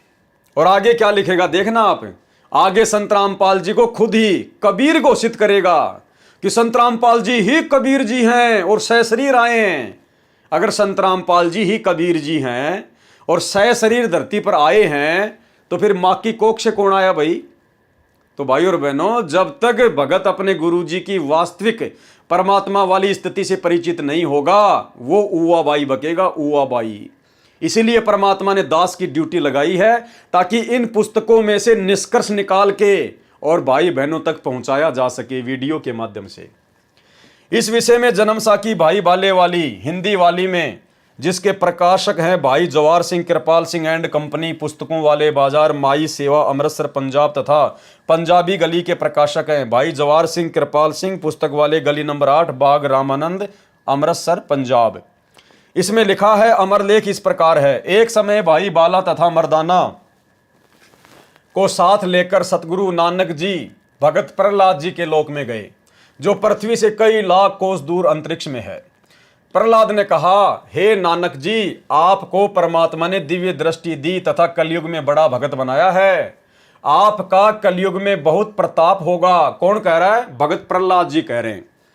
जब नानक जी अपने 2 शिष्यों बाला और मर्दाना को भगत प्रहलाद के लोक में लेके गए ऊपर अंतरिक्ष में, यहाँ से लाखों कोस दूर, तो भगत प्रहलाद जी ने उनका आदर सत्कार किया और क्या कहा? प्रहलाद ने कहा, हे नानक जी, आपको परमात्मा ने दिव्य दृष्टि दी है तथा कलयुग में बड़ा भगत बनाया है। आपका कलयुग में बहुत प्रताप होगा। यहाँ पर प्रहलाद के लोक में पहले कबीर जी आए थे। प्रहलाद ने क्या कहा कि आपसे पहले मेरे लोक में कौन आए थे? कबीर जी आए थे, या आज आप आए हो। एक और आएगा जो आप दोनों जैसा ही महापुरुष होगा, यानी कबीर जी जैसा ही महापुरुष होगा। तो कबीर जी जैसा महापुरुष कोई दूसरा है क्या पूरी सृष्टि में? भाई, नानक जी के रूप में जब परमात्मा नानक जी को जिंदा महात्मा के रूप में बेई नदी से सतलोक लेकर गए तो वापस उनकी आत्मा को नीचे नहीं छोड़ा। उनकी आत्मा को तो परमात्मा ने मिनी सतलोक में बैठा दिया, क्योंकि अच्छी आत्मा थी नानक जी। वर्तमान में उनको जन्म देंगे या दे दिया होगा। और जब वापस आए तो नानक जी के रूप में फिर आगे की पूरी लीला कबीर परमात्मा ने खुद ही की थी। क्योंकि नानक जी के जीवन काल में फिर आप जी आगे जो चमत्कार देखेंगे ना, तो ऐसे चमत्कार परमात्मा ही करते हैं। भगत को चमत्कार करने की आज्ञा इस मार्ग में नहीं है। अगर उसके बाद नानक जी आत्मा थी तो आत्मा को कबीर परमात्मा के नियम और मर्यादा अनुसार सिद्धियां दिखाने का, चमत्कार करने का आदेश नहीं है। एक भगत भला कैसे परमात्मा की मर्यादा तोड़ के बाला मर्दाना को आंख बंद करते ही श्रीलंका ले जाएगा समुद्र के ऊपर? कैसे यहां से लाखों कोस दूर भगत प्रहलाद के लोक में लेके जाएगा? वो तो अपनी भक्ति का नाश कर रहा है, दुरुपयोग कर रहा है वो तो। क्योंकि 650 साल पहले नानक जी परमात्मा के समकालीन थे और नानक जी ने कबीर परमात्मा से काशी में जाके सतनाम की दीक्षा ली थी। तो नानक जी की तो फिर मर्यादा ही खंडित थी, क्योंकि वो तो अपनी सिद्धियां दिखा रहे थे, चमत्कार दिखा रहे थे। तो जब बेई नदी से परमात्मा नानक जी की आत्मा को सतलोक लेकर गए उनके शरीर से निकाल के, तो जब वापस आए तो वो नानक जी नहीं थे, कबीर परमात्मा ने ही फिर नानक जी का रोल किया पूरा का पूरा। इसलिए यहां पर जो प्रहलाद जी है वो कह रहे हैं कि पहले यहां कबीर जी आए थे या आज आप आए हो। एक और आएगा जो आप दोनों जैसा ही महापुरुष होगा। आप दोनों जैसा ही महापुरुष होगा। तो कबीर के समकक्ष कोई महापुरुष है क्या सृष्टि में? कोई नहीं है ना। और नानक जी की भूमिका भी कबीर जी ने की। तो आप दोनों जैसा ही महापुरुष होगा। किसके विषय में कहा जा रहा है? सतगुरु रामपाल जी के विषय में। तो कौन हुए सतगुरु रामपाल जी? खुद ही कबीर परमात्मा, खुद ही वो महापुरुष। एक और आएगा जो आप दोनों जैसा ही महापुरुष होगा। इन तीनों के अतिरिक्त यहां मेरे लोक में कोई नहीं आ सकता। अब भाइयों और बहनों, अगर बात कही गई है तो सत्य है, झूठ हो नहीं सकती। अब सतगुरु रामपाल जी प्रहलाद के लोक में जाएंगे, क्योंकि क्या कह रहे हैं यहां प्रहलाद जी कि एक और होगा जो आप दोनों जैसा ही महापुरुष होगा। और वो भी मेरे लोक में आएगा। अब सतगुरु रामपाल जी आ गए, वो महापुरुष। अब परमात्मा सतगुरु रामपाल जी भगत प्रहलाद के लोक में जाएंगे। और भाई सौभाग्य उन आत्माओं का जिनको परमात्मा भगत प्रहलाद के लोक में लेके जाएंगे अपने साथ में दिखाने के लिए, क्योंकि एफिडेविट भी तो बनाएंगे परमात्मा। इस कहानी को भी तो परमात्मा पूरा करेंगे, भगत प्रहलाद की जुबानी इस कहानी को भी तो परमात्मा पूरा करेंगे। तो भाई इस कदर गुरुदेव भगवान के चरणों में चिपट जाओ, दुनिया की तरफ देखना ही बंद कर दो, ताकि क्या पता आप और हमारे जैसे 2 कोटि के जीवों का नंबर आ जाए परमात्मा के साथ जाने का, ताकि हमारा विश्वास और दृढ़ हो। जो आप दोनों जैसा ही महापुरुष होगा, एक और आएगा जो आप दोनों जैसा ही महापुरुष होगा। इन तीनों के अतिरिक्त यहां मेरे लोक में कोई नहीं आ सकता। भगत तो बहुत हो चुके हैं, आगे भी होंगे, परंतु यहां मेरे लोक में वही पहुंच सकता है जो इन जैसी महिमा वाला होगा, और कोई नहीं। इसलिए इन तीनों के अतिरिक्त यहां कोई नहीं आ सकता। अब आप ये ना सोचना कि भाई ये तो तीनों के अतिरिक्त कोई आ ही नहीं सकता, तो फिर गुरुजी अपने किसी भगत को कैसे लेके जाएंगे? अरे जैसे नानक जी बाला और मर्दाना को ले गए, जैसे नानक जी बाला और मर्दाना को ले गए, क्योंकि भगत प्रहलाद तो खाली 3 के बारे में कह रहा है कि तीनों के अलावा कोई नहीं आ सकता, जबकि उस समय वहां बाला और मर्दाना भी तो थे। तो ये तो सतगुरु की अपनी रजा पे है, वो चाहे जितने लेके जा सकते अपने साथ में। परंतु यहां मेरे लोक में वही पहुंच सकता है जो इन जैसी महिमा वाला होगा। अरे सतगुरु रामपाल जी भगवान तो उनसे भी बढ़ चढ़ के महिमावान होंगे आने वाले समय में, उनसे भी बढ़ चढ़ के। थे तो वो भी कबीर परमात्मा के ही रूप स्वरूप, लेकिन उस समय वो ठीक का समय नहीं था। आज ये परमात्मा पूरी दुनिया का शहंशाह बन के राज करेगा, पूरी दुनिया इनके चरणों में नतमस्तक होगी। इसलिए आज सतगुरु रामपाल जी भगवान की जो महिमा होगी संसार में, आज से पहले सतयुग से लेकर वर्तमान तक किसी की नहीं हुई होगी। इसलिए इन तीनों के अतिरिक्त यहां कोई नहीं आ सकता। मर्दाने ने पूछा, हे प्रहलाद जी, अब ध्यान से सुनना, वो कौन होगा, क्या उसके लक्षण होंगे, कौन सी जाति में होगा, नीचे कहां की धरती पे होगा, बहुत सारे कंसेप्ट क्लियर होंगे भाई और बहनों। ये जो धनाना आश्रम, गुरुजी धनाना आश्रम में आएंगे, दुनिया का सबसे बड़ा आश्रम, सारी पोल खोल देगा परमात्मा। इसीलिए दास को निमित्त बनाया परमात्मा ने। कबीर जुलाहा थे, नानक जी खत्री हैं, वह तीसरा किस वर्ण अर्थात जाति से तथा किस धरती पर अवतरित होगा? मर्दाने ने कहा, हे प्रहलाद जी, आप जो तीसरे महापुरुष की बात कर रहे हैं ना, जो इनके जैसा महिमावान होगा, तो वो किस जाति में होगा और किस धरती पर अवतरित होगा, यानी वो प्रकट होगा। तो प्रहलाद जी क्या कहते हैं? प्रहलाद भगत ने कहा, भाई सुने, ध्यान से सुने, नानक जी के सचखंड जाने के सैकड़ों वर्ष पश्चात पंजाब की धरती पर जाट वर्ण में जन्म लेगा। क्योंकि प्रहलाद को भी वास्तविक स्थिति का नहीं पता, परमात्मा की वास्तविक स्थिति का नहीं पता है। तो क्या कह रहा है कि नानक जी के सचखंड जाने के सैकड़ों वर्ष पश्चात पंजाब की धरती पर जाट वर्ण में जन्म लेगा। पंजाब की धरती पर और जाट वर्ण में। अब भाई जिस समय सतगुरु रामपाल जी भगवान दिल्ली मंडल में आए, गरीबदास जी ने पहले कह दिया था 350 साल पहले कि मुझे जो सतगुरु जिंदा महात्मा के रूप में आके मिले हैं कबीर जी सतलोक से, आगे क्या होगा? सतगुरु दिल्ली मंडल आईसी, सूती धरनी सूम जगाईसी। कि मेरा सतगुरु वो कबीर जिंदा महात्मा आगे चलकर दिल्ली मंडल में आएगा। सतगुरु दिल्ली मंडल आईसी। और कब आए गुरुदेव भगवान? 8 सितंबर 1951 को प्रकट हुए।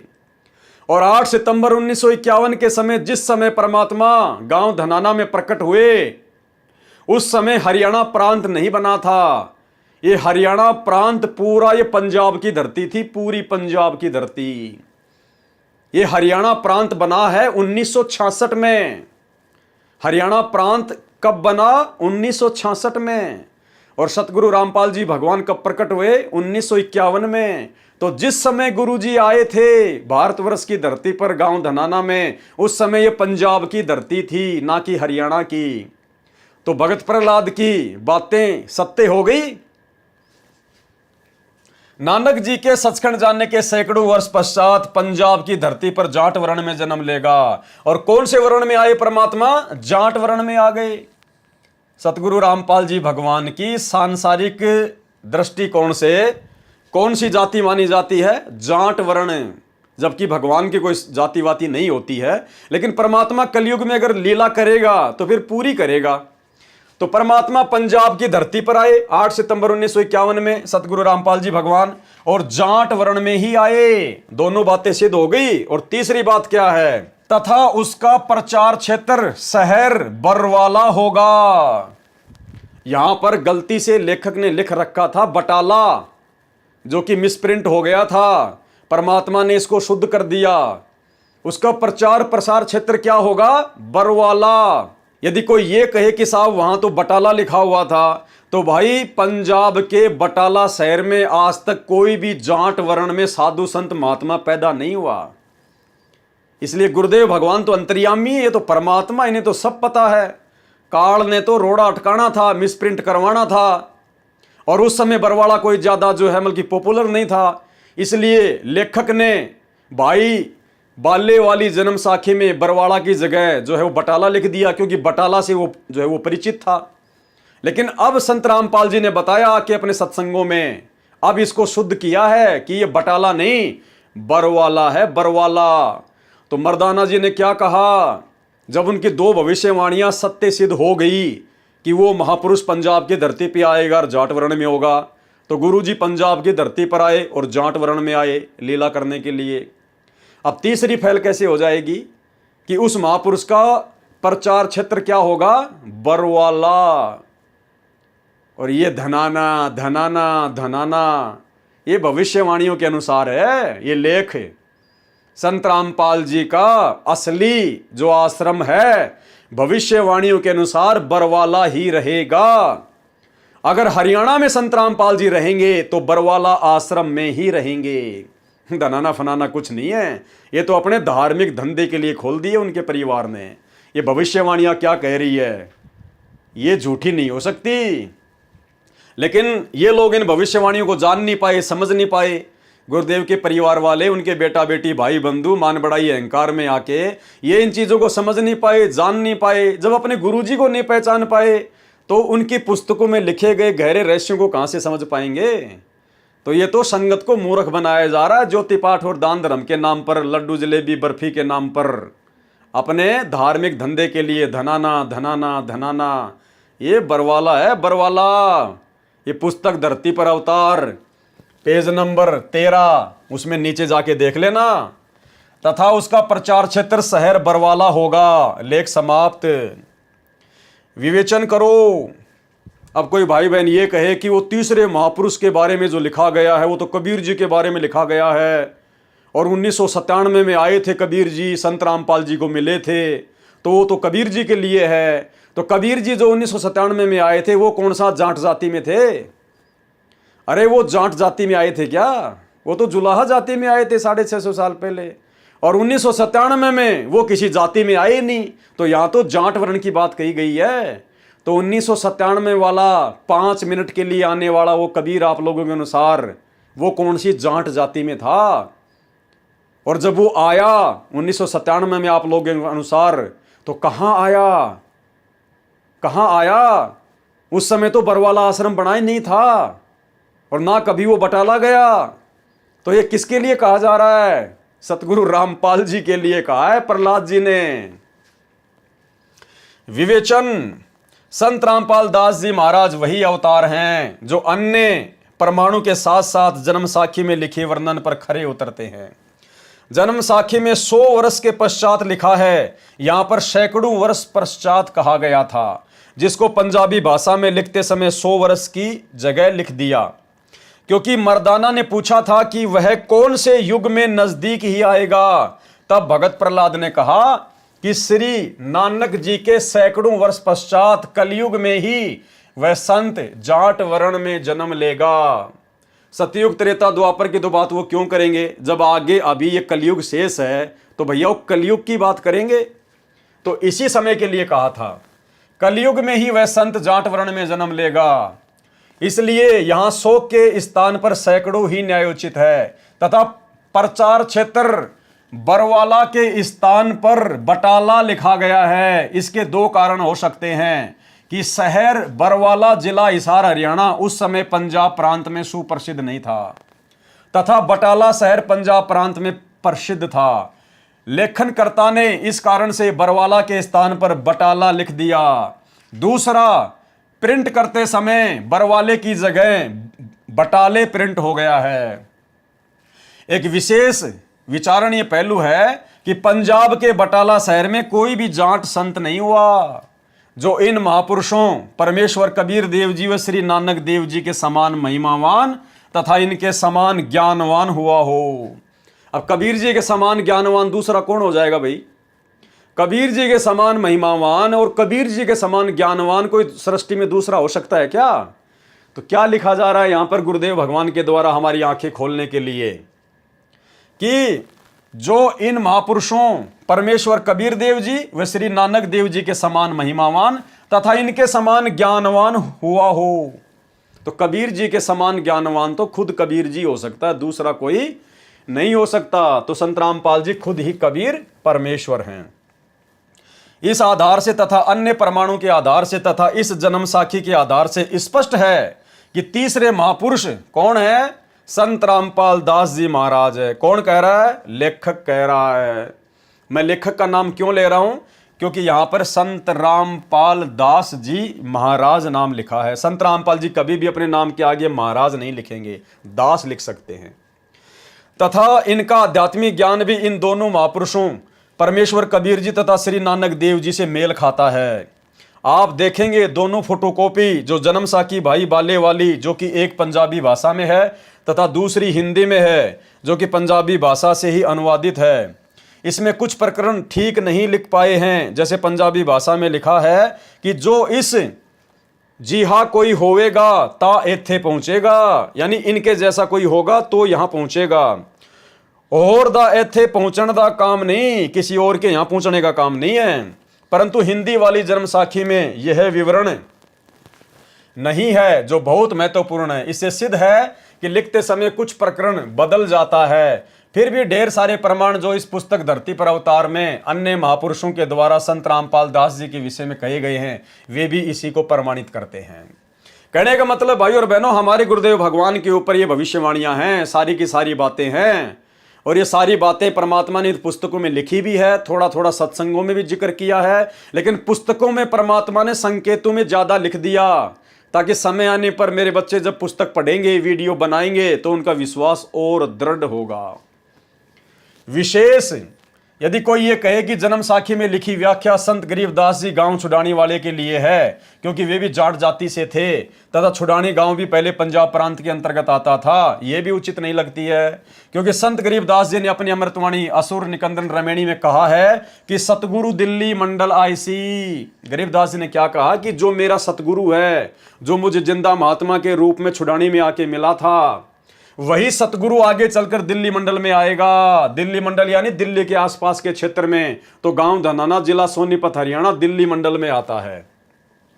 सतगुरु दिल्ली मंडल आईसी सूती धरणी सूम जगाईसी। भावार्थ है कि संत गरीबदास जी के सतगुरु कौन?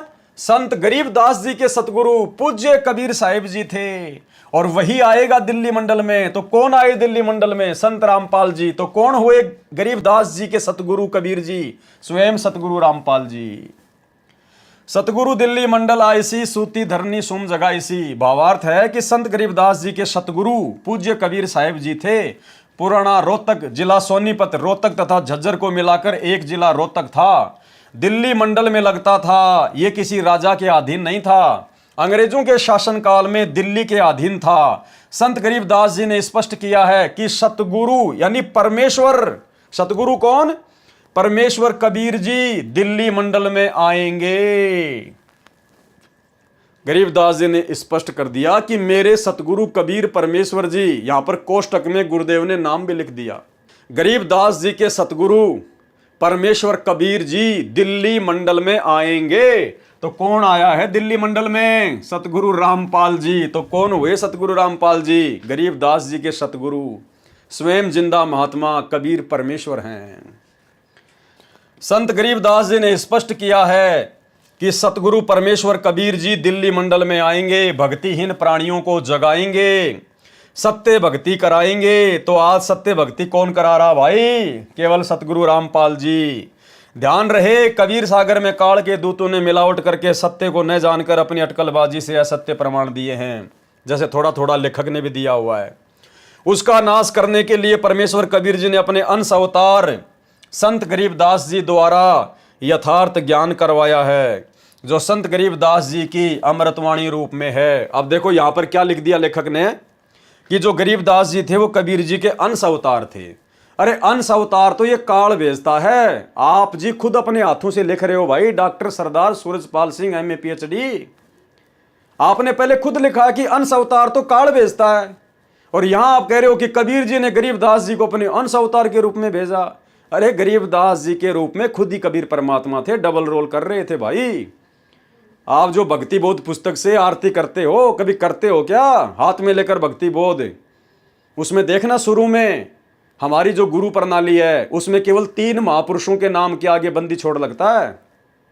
शुरू में बंदी छोड़ कबीर साहिब की जय, बंदी छोड़ गरीबदास जी महाराज की जय, और सबसे लास्ट में हम जयकारा लगाते हैं, बंदी छोड़ सतगुरु रामपाल जी भगवान की जय। तो बंदी छोड़ केवल 3 ही महापुरुषों के नाम के आगे लगता है। तो बंदी छोड़ कौन होता है? कबीर जी।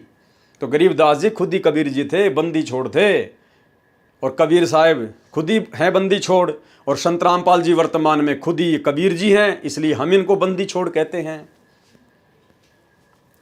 जो संत गरीबदास जी की अमृतवाणी रूप में है, इसी बात की पुष्टि कबीर सागर के संपादक कबीर पंथी श्री युगलानंद बिहारी जी की उस टिप्पणी से होती है जो उन्होंने अनुराग सागर तथा ज्ञान सागर की भूमिका में की है। कहा है कि कबीर पंथियों ने ही कबीर पंथ के ग्रंथों का नाश कर रखा है, अपने अपने मत अनुसार फेर बदल करके अपने मत को जोड़ा है। मेरे पास अनुराग सागर तथा ज्ञान सागर की कई प्रतियां रखी हैं, जिनमें से एक दूसरे से मेल नहीं खा रही हैं। अब मेल तो सतगुरु रामपाल जी भगवान जी खिला देंगे। संत रामपाल दास जी महाराज का जन्म, अब देखो इतना सब कुछ क्लियर हो गया, उसके बाद भी लेखक क्या लिख रहा है? संत रामपाल जी महाराज जी का जन्म। संत रामपाल दास जी महाराज का जन्म श्री नंदराम जाट के घर 8 सितंबर 1951 को गांव धनाना, जिला सोनीपत, उस समय जिला रोहतक में हुआ, जो वर्तमान हरियाणा तथा पंजाब प्रांत मिलकर उस समय एक ही पंजाब प्रांत था। परमेश्वर कबीर जी ने भी कहा था कि जिस समय कलयुग 5500 वर्ष बीत चुका होगा, मैं गरीबदास वाले 12वें पंथ में आगे स्वयं ही आऊंगा। भाइयों और बहनों ध्यान से पढ़ना, हमारे विश्वास को दृढ़ करेंगे ये बातें। क्या लिख रहा है यहां पर लेखक? परमेश्वर कबीर जी ने भी कहा था। किसने कहा था? परमेश्वर कबीर जी ने, कबीर भगवान ने। कब? 650 साल पहले। किसको? धर्मदास जी को। क्या कहा था? परमेश्वर कबीर जी ने कहा था कि जिस समय कलयुग 5500 वर्ष बीत चुका होगा, मैं गरीबदास वाले 12वें पंथ में आगे स्वयं ही आऊंगा। कबीर जी कह रहे हैं कि गरीबदास वाले पंथ में आगे चलकर मैं कबीर स्वयं आऊंगा। तो कबीर जी की वाणी कभी झूठी हो सकती है क्या? क्या कबीर भगवान कभी झूठा आश्वासन दे सकता है क्या? संत वचन पलटे नहीं, चाहे पलट जाए ब्रह्मांड। तो आज कबीर भगवान ने ही आना था, और कबीर भगवान ही संत रामपाल जी के रूप में आए हैं 12वें पंथ में। परमेश्वर कबीर जी ने कहा था कि जिस समय कलयुग 5500 वर्ष बीत चुका होगा, मैं गरीबदास वाले 12वें पंथ में आगे स्वयं आऊंगा। यानी कबीर जी ने यह पक्का आश्वासन दे दिया, ये वाणी में लिखा गया। अब यदि कबीर जी नहीं आते हैं स्वयं 13वें पंथ को चलाने के लिए, तो कबीर जी झूठे साबित हो जाते हैं, झूठे। और भाई झूठे भगवान की भक्ति धरती पर कौन करेगा? इसलिए कहते हैं संत वचन पलटे नहीं, चाहे पलट जाए ब्रह्मांड। परमेश्वर ने कहा था 12वें पंथ हम ही चलावें, सब पंथों को मिटा के एक पंथ चलावें। तो आज दुनिया के सभी पंथों को अपने तत्व ज्ञान से कौन समाप्त कर रहा है? सतगुरु रामपाल जी। तो कौन हुए सतगुरु रामपाल जी? खुद ही कबीर परमात्मा। मैं गरीबदास वाले 12वें पंथ में आगे स्वयं आऊंगा। संत गरीबदास जी द्वारा मेरी, किसकी? कबीर परमेश्वर की महिमा की वाणी प्रकट होगी, तथा गरीबदास वाले 12वें पंथ तक के साधक मुझे आधार बनाकर वाणी को समझने की कोशिश करेंगे, परंतु वाणी को ना समझकर सतनाम तथा सारनाम से वंचित रहने के कारण असंख्य जन्म तक सत्यलोक प्राप्ति नहीं कर पाएंगे। हमारे दादा गुरुजी जो कि 12वें पंथ में थे, एक परंपरा के तहत आ रहे थे। दादा गुरुजी के पास में सारनाम नहीं था, सतनाम नहीं था। दादा गुरुजी को सतनाम और सारनाम सतगुरु रामपाल जी, कबीर परमेश्वर जी ने दिया था। परंतु वाणी को ना समझकर सतनाम तथा सारनाम से वंचित रहने के कारण असंख्य जन्म तक सतलोक प्राप्ति नहीं कर पाएंगे। 12वें पंथ वाले सतनाम और सारनाम से अपरिचित रहेंगे। फिर क्या कह रहे हैं, उसी 12वें पंथ में, उसी गरीबदास वाले 12वें पंथ में, उसी 12वें पंथ गरीबदास जी वाले पंथ में मैं कौन, परमेश्वर कबीर जी ही स्वयं चलकर आऊंगा। तो कौन आए हैं 12वें पंथ में? 17 फरवरी 1988 को 12वें पंथ में लीलामय रूप से हमारे दादा गुरु जी को निमित्त बनाकर किसने नाम दीक्षा ली? सतगुरु रामपाल जी ने ली। 12वें पंथ में उस कबीर परमात्मा ने अपनी वाणी अनुसार 17 फरवरी 1988 को एंट्री की, आदरणीय रामदेवानंद जी को अपना मुंह बोला गुरु बनाकर। उसी 12वें पंथ गरीबदास जी वाले पंथ में मैं परमेश्वर कबीर जी ही स्वयं चलकर आऊंगा। संत रामपाल जी जोर देकर लिख रहे हैं, बार बार कोष्टक में कबीर परमेश्वर लिख रहे हैं ताकि हमें दृढ़ विश्वास हो सके। क्योंकि गुरुजी खुद नहीं कहेंगे कि मैं कबीर हूं, मैं कबीर हूं, मैं कबीर हूं, वरना फिर इतना ज्ञान देने का फायदा क्या अगर हम इतना भी नहीं समझेंगे तो बार बार कोष्टक में गुरुजी संकेत कर रहे हैं कि मैं का मतलब परमेश्वर कबीर जी ही स्वयं चलकर आऊंगा। तब संत गरीबदास जी द्वारा प्रकट की गई वाणी को मैं कबीर परमेश्वर प्रकट होकर समझाऊंगा, प्रकट होकर समझाऊंगा। लेखक की तरह मां के कोख से जन्म लेके नहीं समझाया जाएगा। कबीर परमात्मा प्रकट ही होते हैं, वो किसी मां के गर्भ से जन्म नहीं लेते। तो खुद कह रहे हैं कबीर परमात्मा कि गरीबदास जी के 12वें पंथ में आकर और गरीबदास जी के द्वारा लिखी गई वाणी को मैं कबीर परमेश्वर प्रकट होकर समझाऊंगा। तो भाई 1994 से गरीबदास जी के सदग्रंथ साहिब के ऊपर ही गुरुजी सत्संग कर रहे थे। सन 1994 से लेकर 2001 तक संत रामपाल जी ने गरीबदास जी की वाणियों पर ही खुलासा किया है पूरा। ये गीता, वेद, कुरान, पुराण, बाइबल तो 2000 के बाद में दिखाने शुरू किए। तो अपने वचन अनुसार, अपनी वाणी अनुसार कि गरीबदास जी की वाणियों को प्रकट होकर समझाऊंगा। तो 8 सितंबर 1951 को प्रकट हो गए और 1994 से वाणियों का खुलासा कर रहे हैं। अगर कोई कहे कि ये तो डाडी मूछ वाले कबीर जी के लिए बात हो रही है, तो भाई आप लोगों के अनुसार वो डाडी मूछ वाला कबीर तो 1997 में मिला था संत रामपाल जी को, और संत रामपाल जी 1994 से वाणियों का खुलासा कर रहे हैं। तो क्या वो वीडियो नहीं देखने चाहिए पुराने? क्योंकि उस समय तो संत रामपाल जी को आप लोगों के अनुसार कबीर जी मिले ही नहीं थे, तो संत रामपाल जी का तो ज्ञान योग खुला ही नहीं था। फिर संत रामपाल जी कैसे गरीबदास जी की वाणी को खुलासा कर सकते हैं भाई?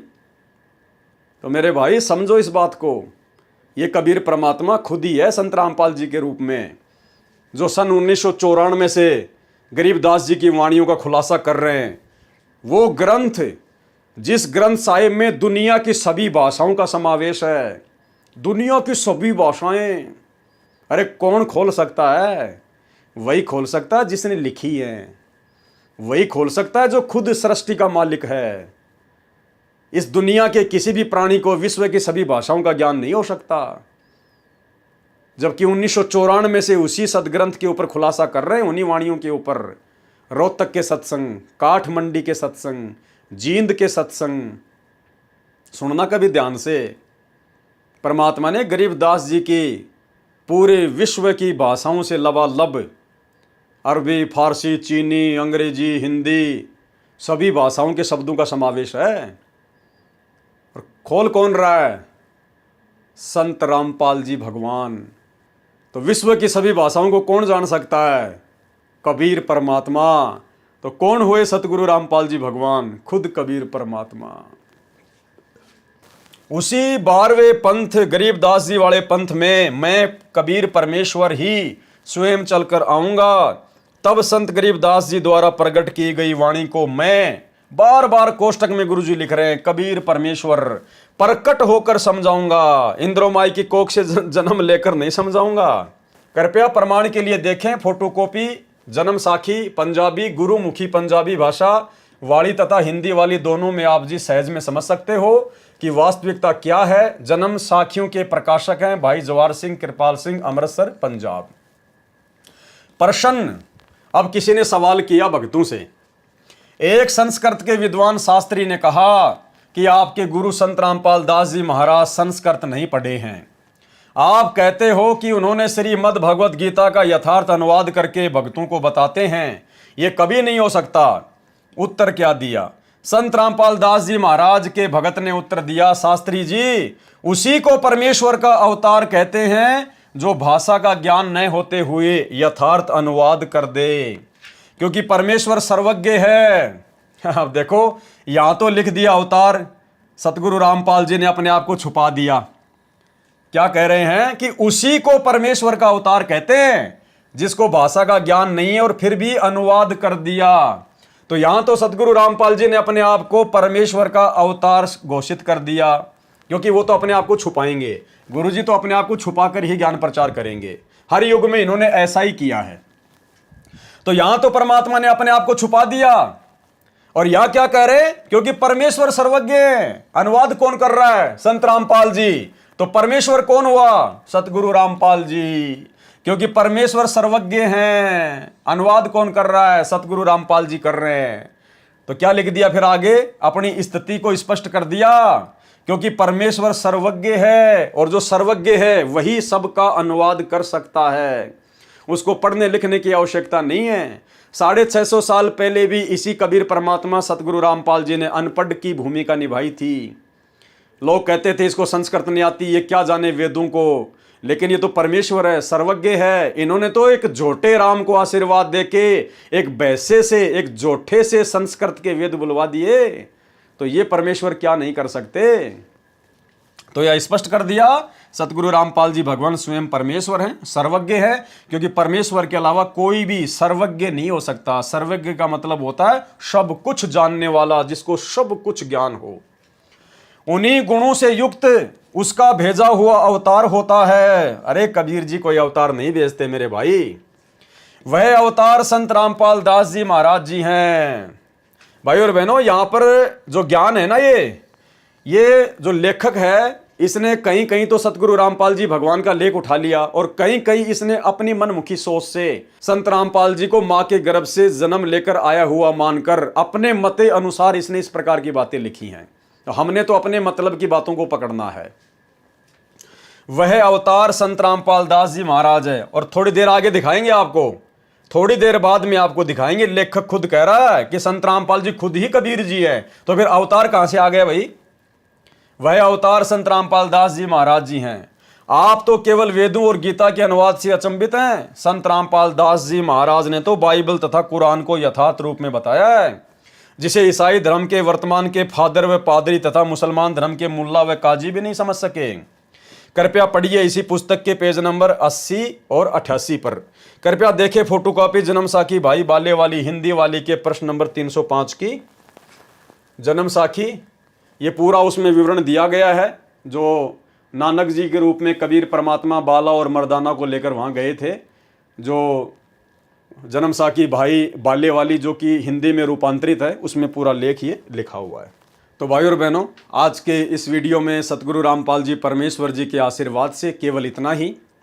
आगे के वीडियो में और बहुत सारी सच्चाई और बहुत सारे गूढ़ संकेत, गूढ़ रहस्य सतगुरु रामपाल जी परमेश्वर जी ने हम भगत आत्माओं के विश्वास को दृढ़ करने के लिए लिखे हुए हैं। तो आगे की वीडियो में हम सभी भाई बहन सतगुरु रामपाल जी परमेश्वर जी के आशीर्वाद से उन गूढ़ रहस्यों को समझेंगे, पढ़ेंगे, जानेंगे, और अपने गुरुदेव भगवान की वास्तविक स्थिति के बारे में हम अपने अन्य भगत भाई बहनों को भी समझाएंगे, बताएंगे।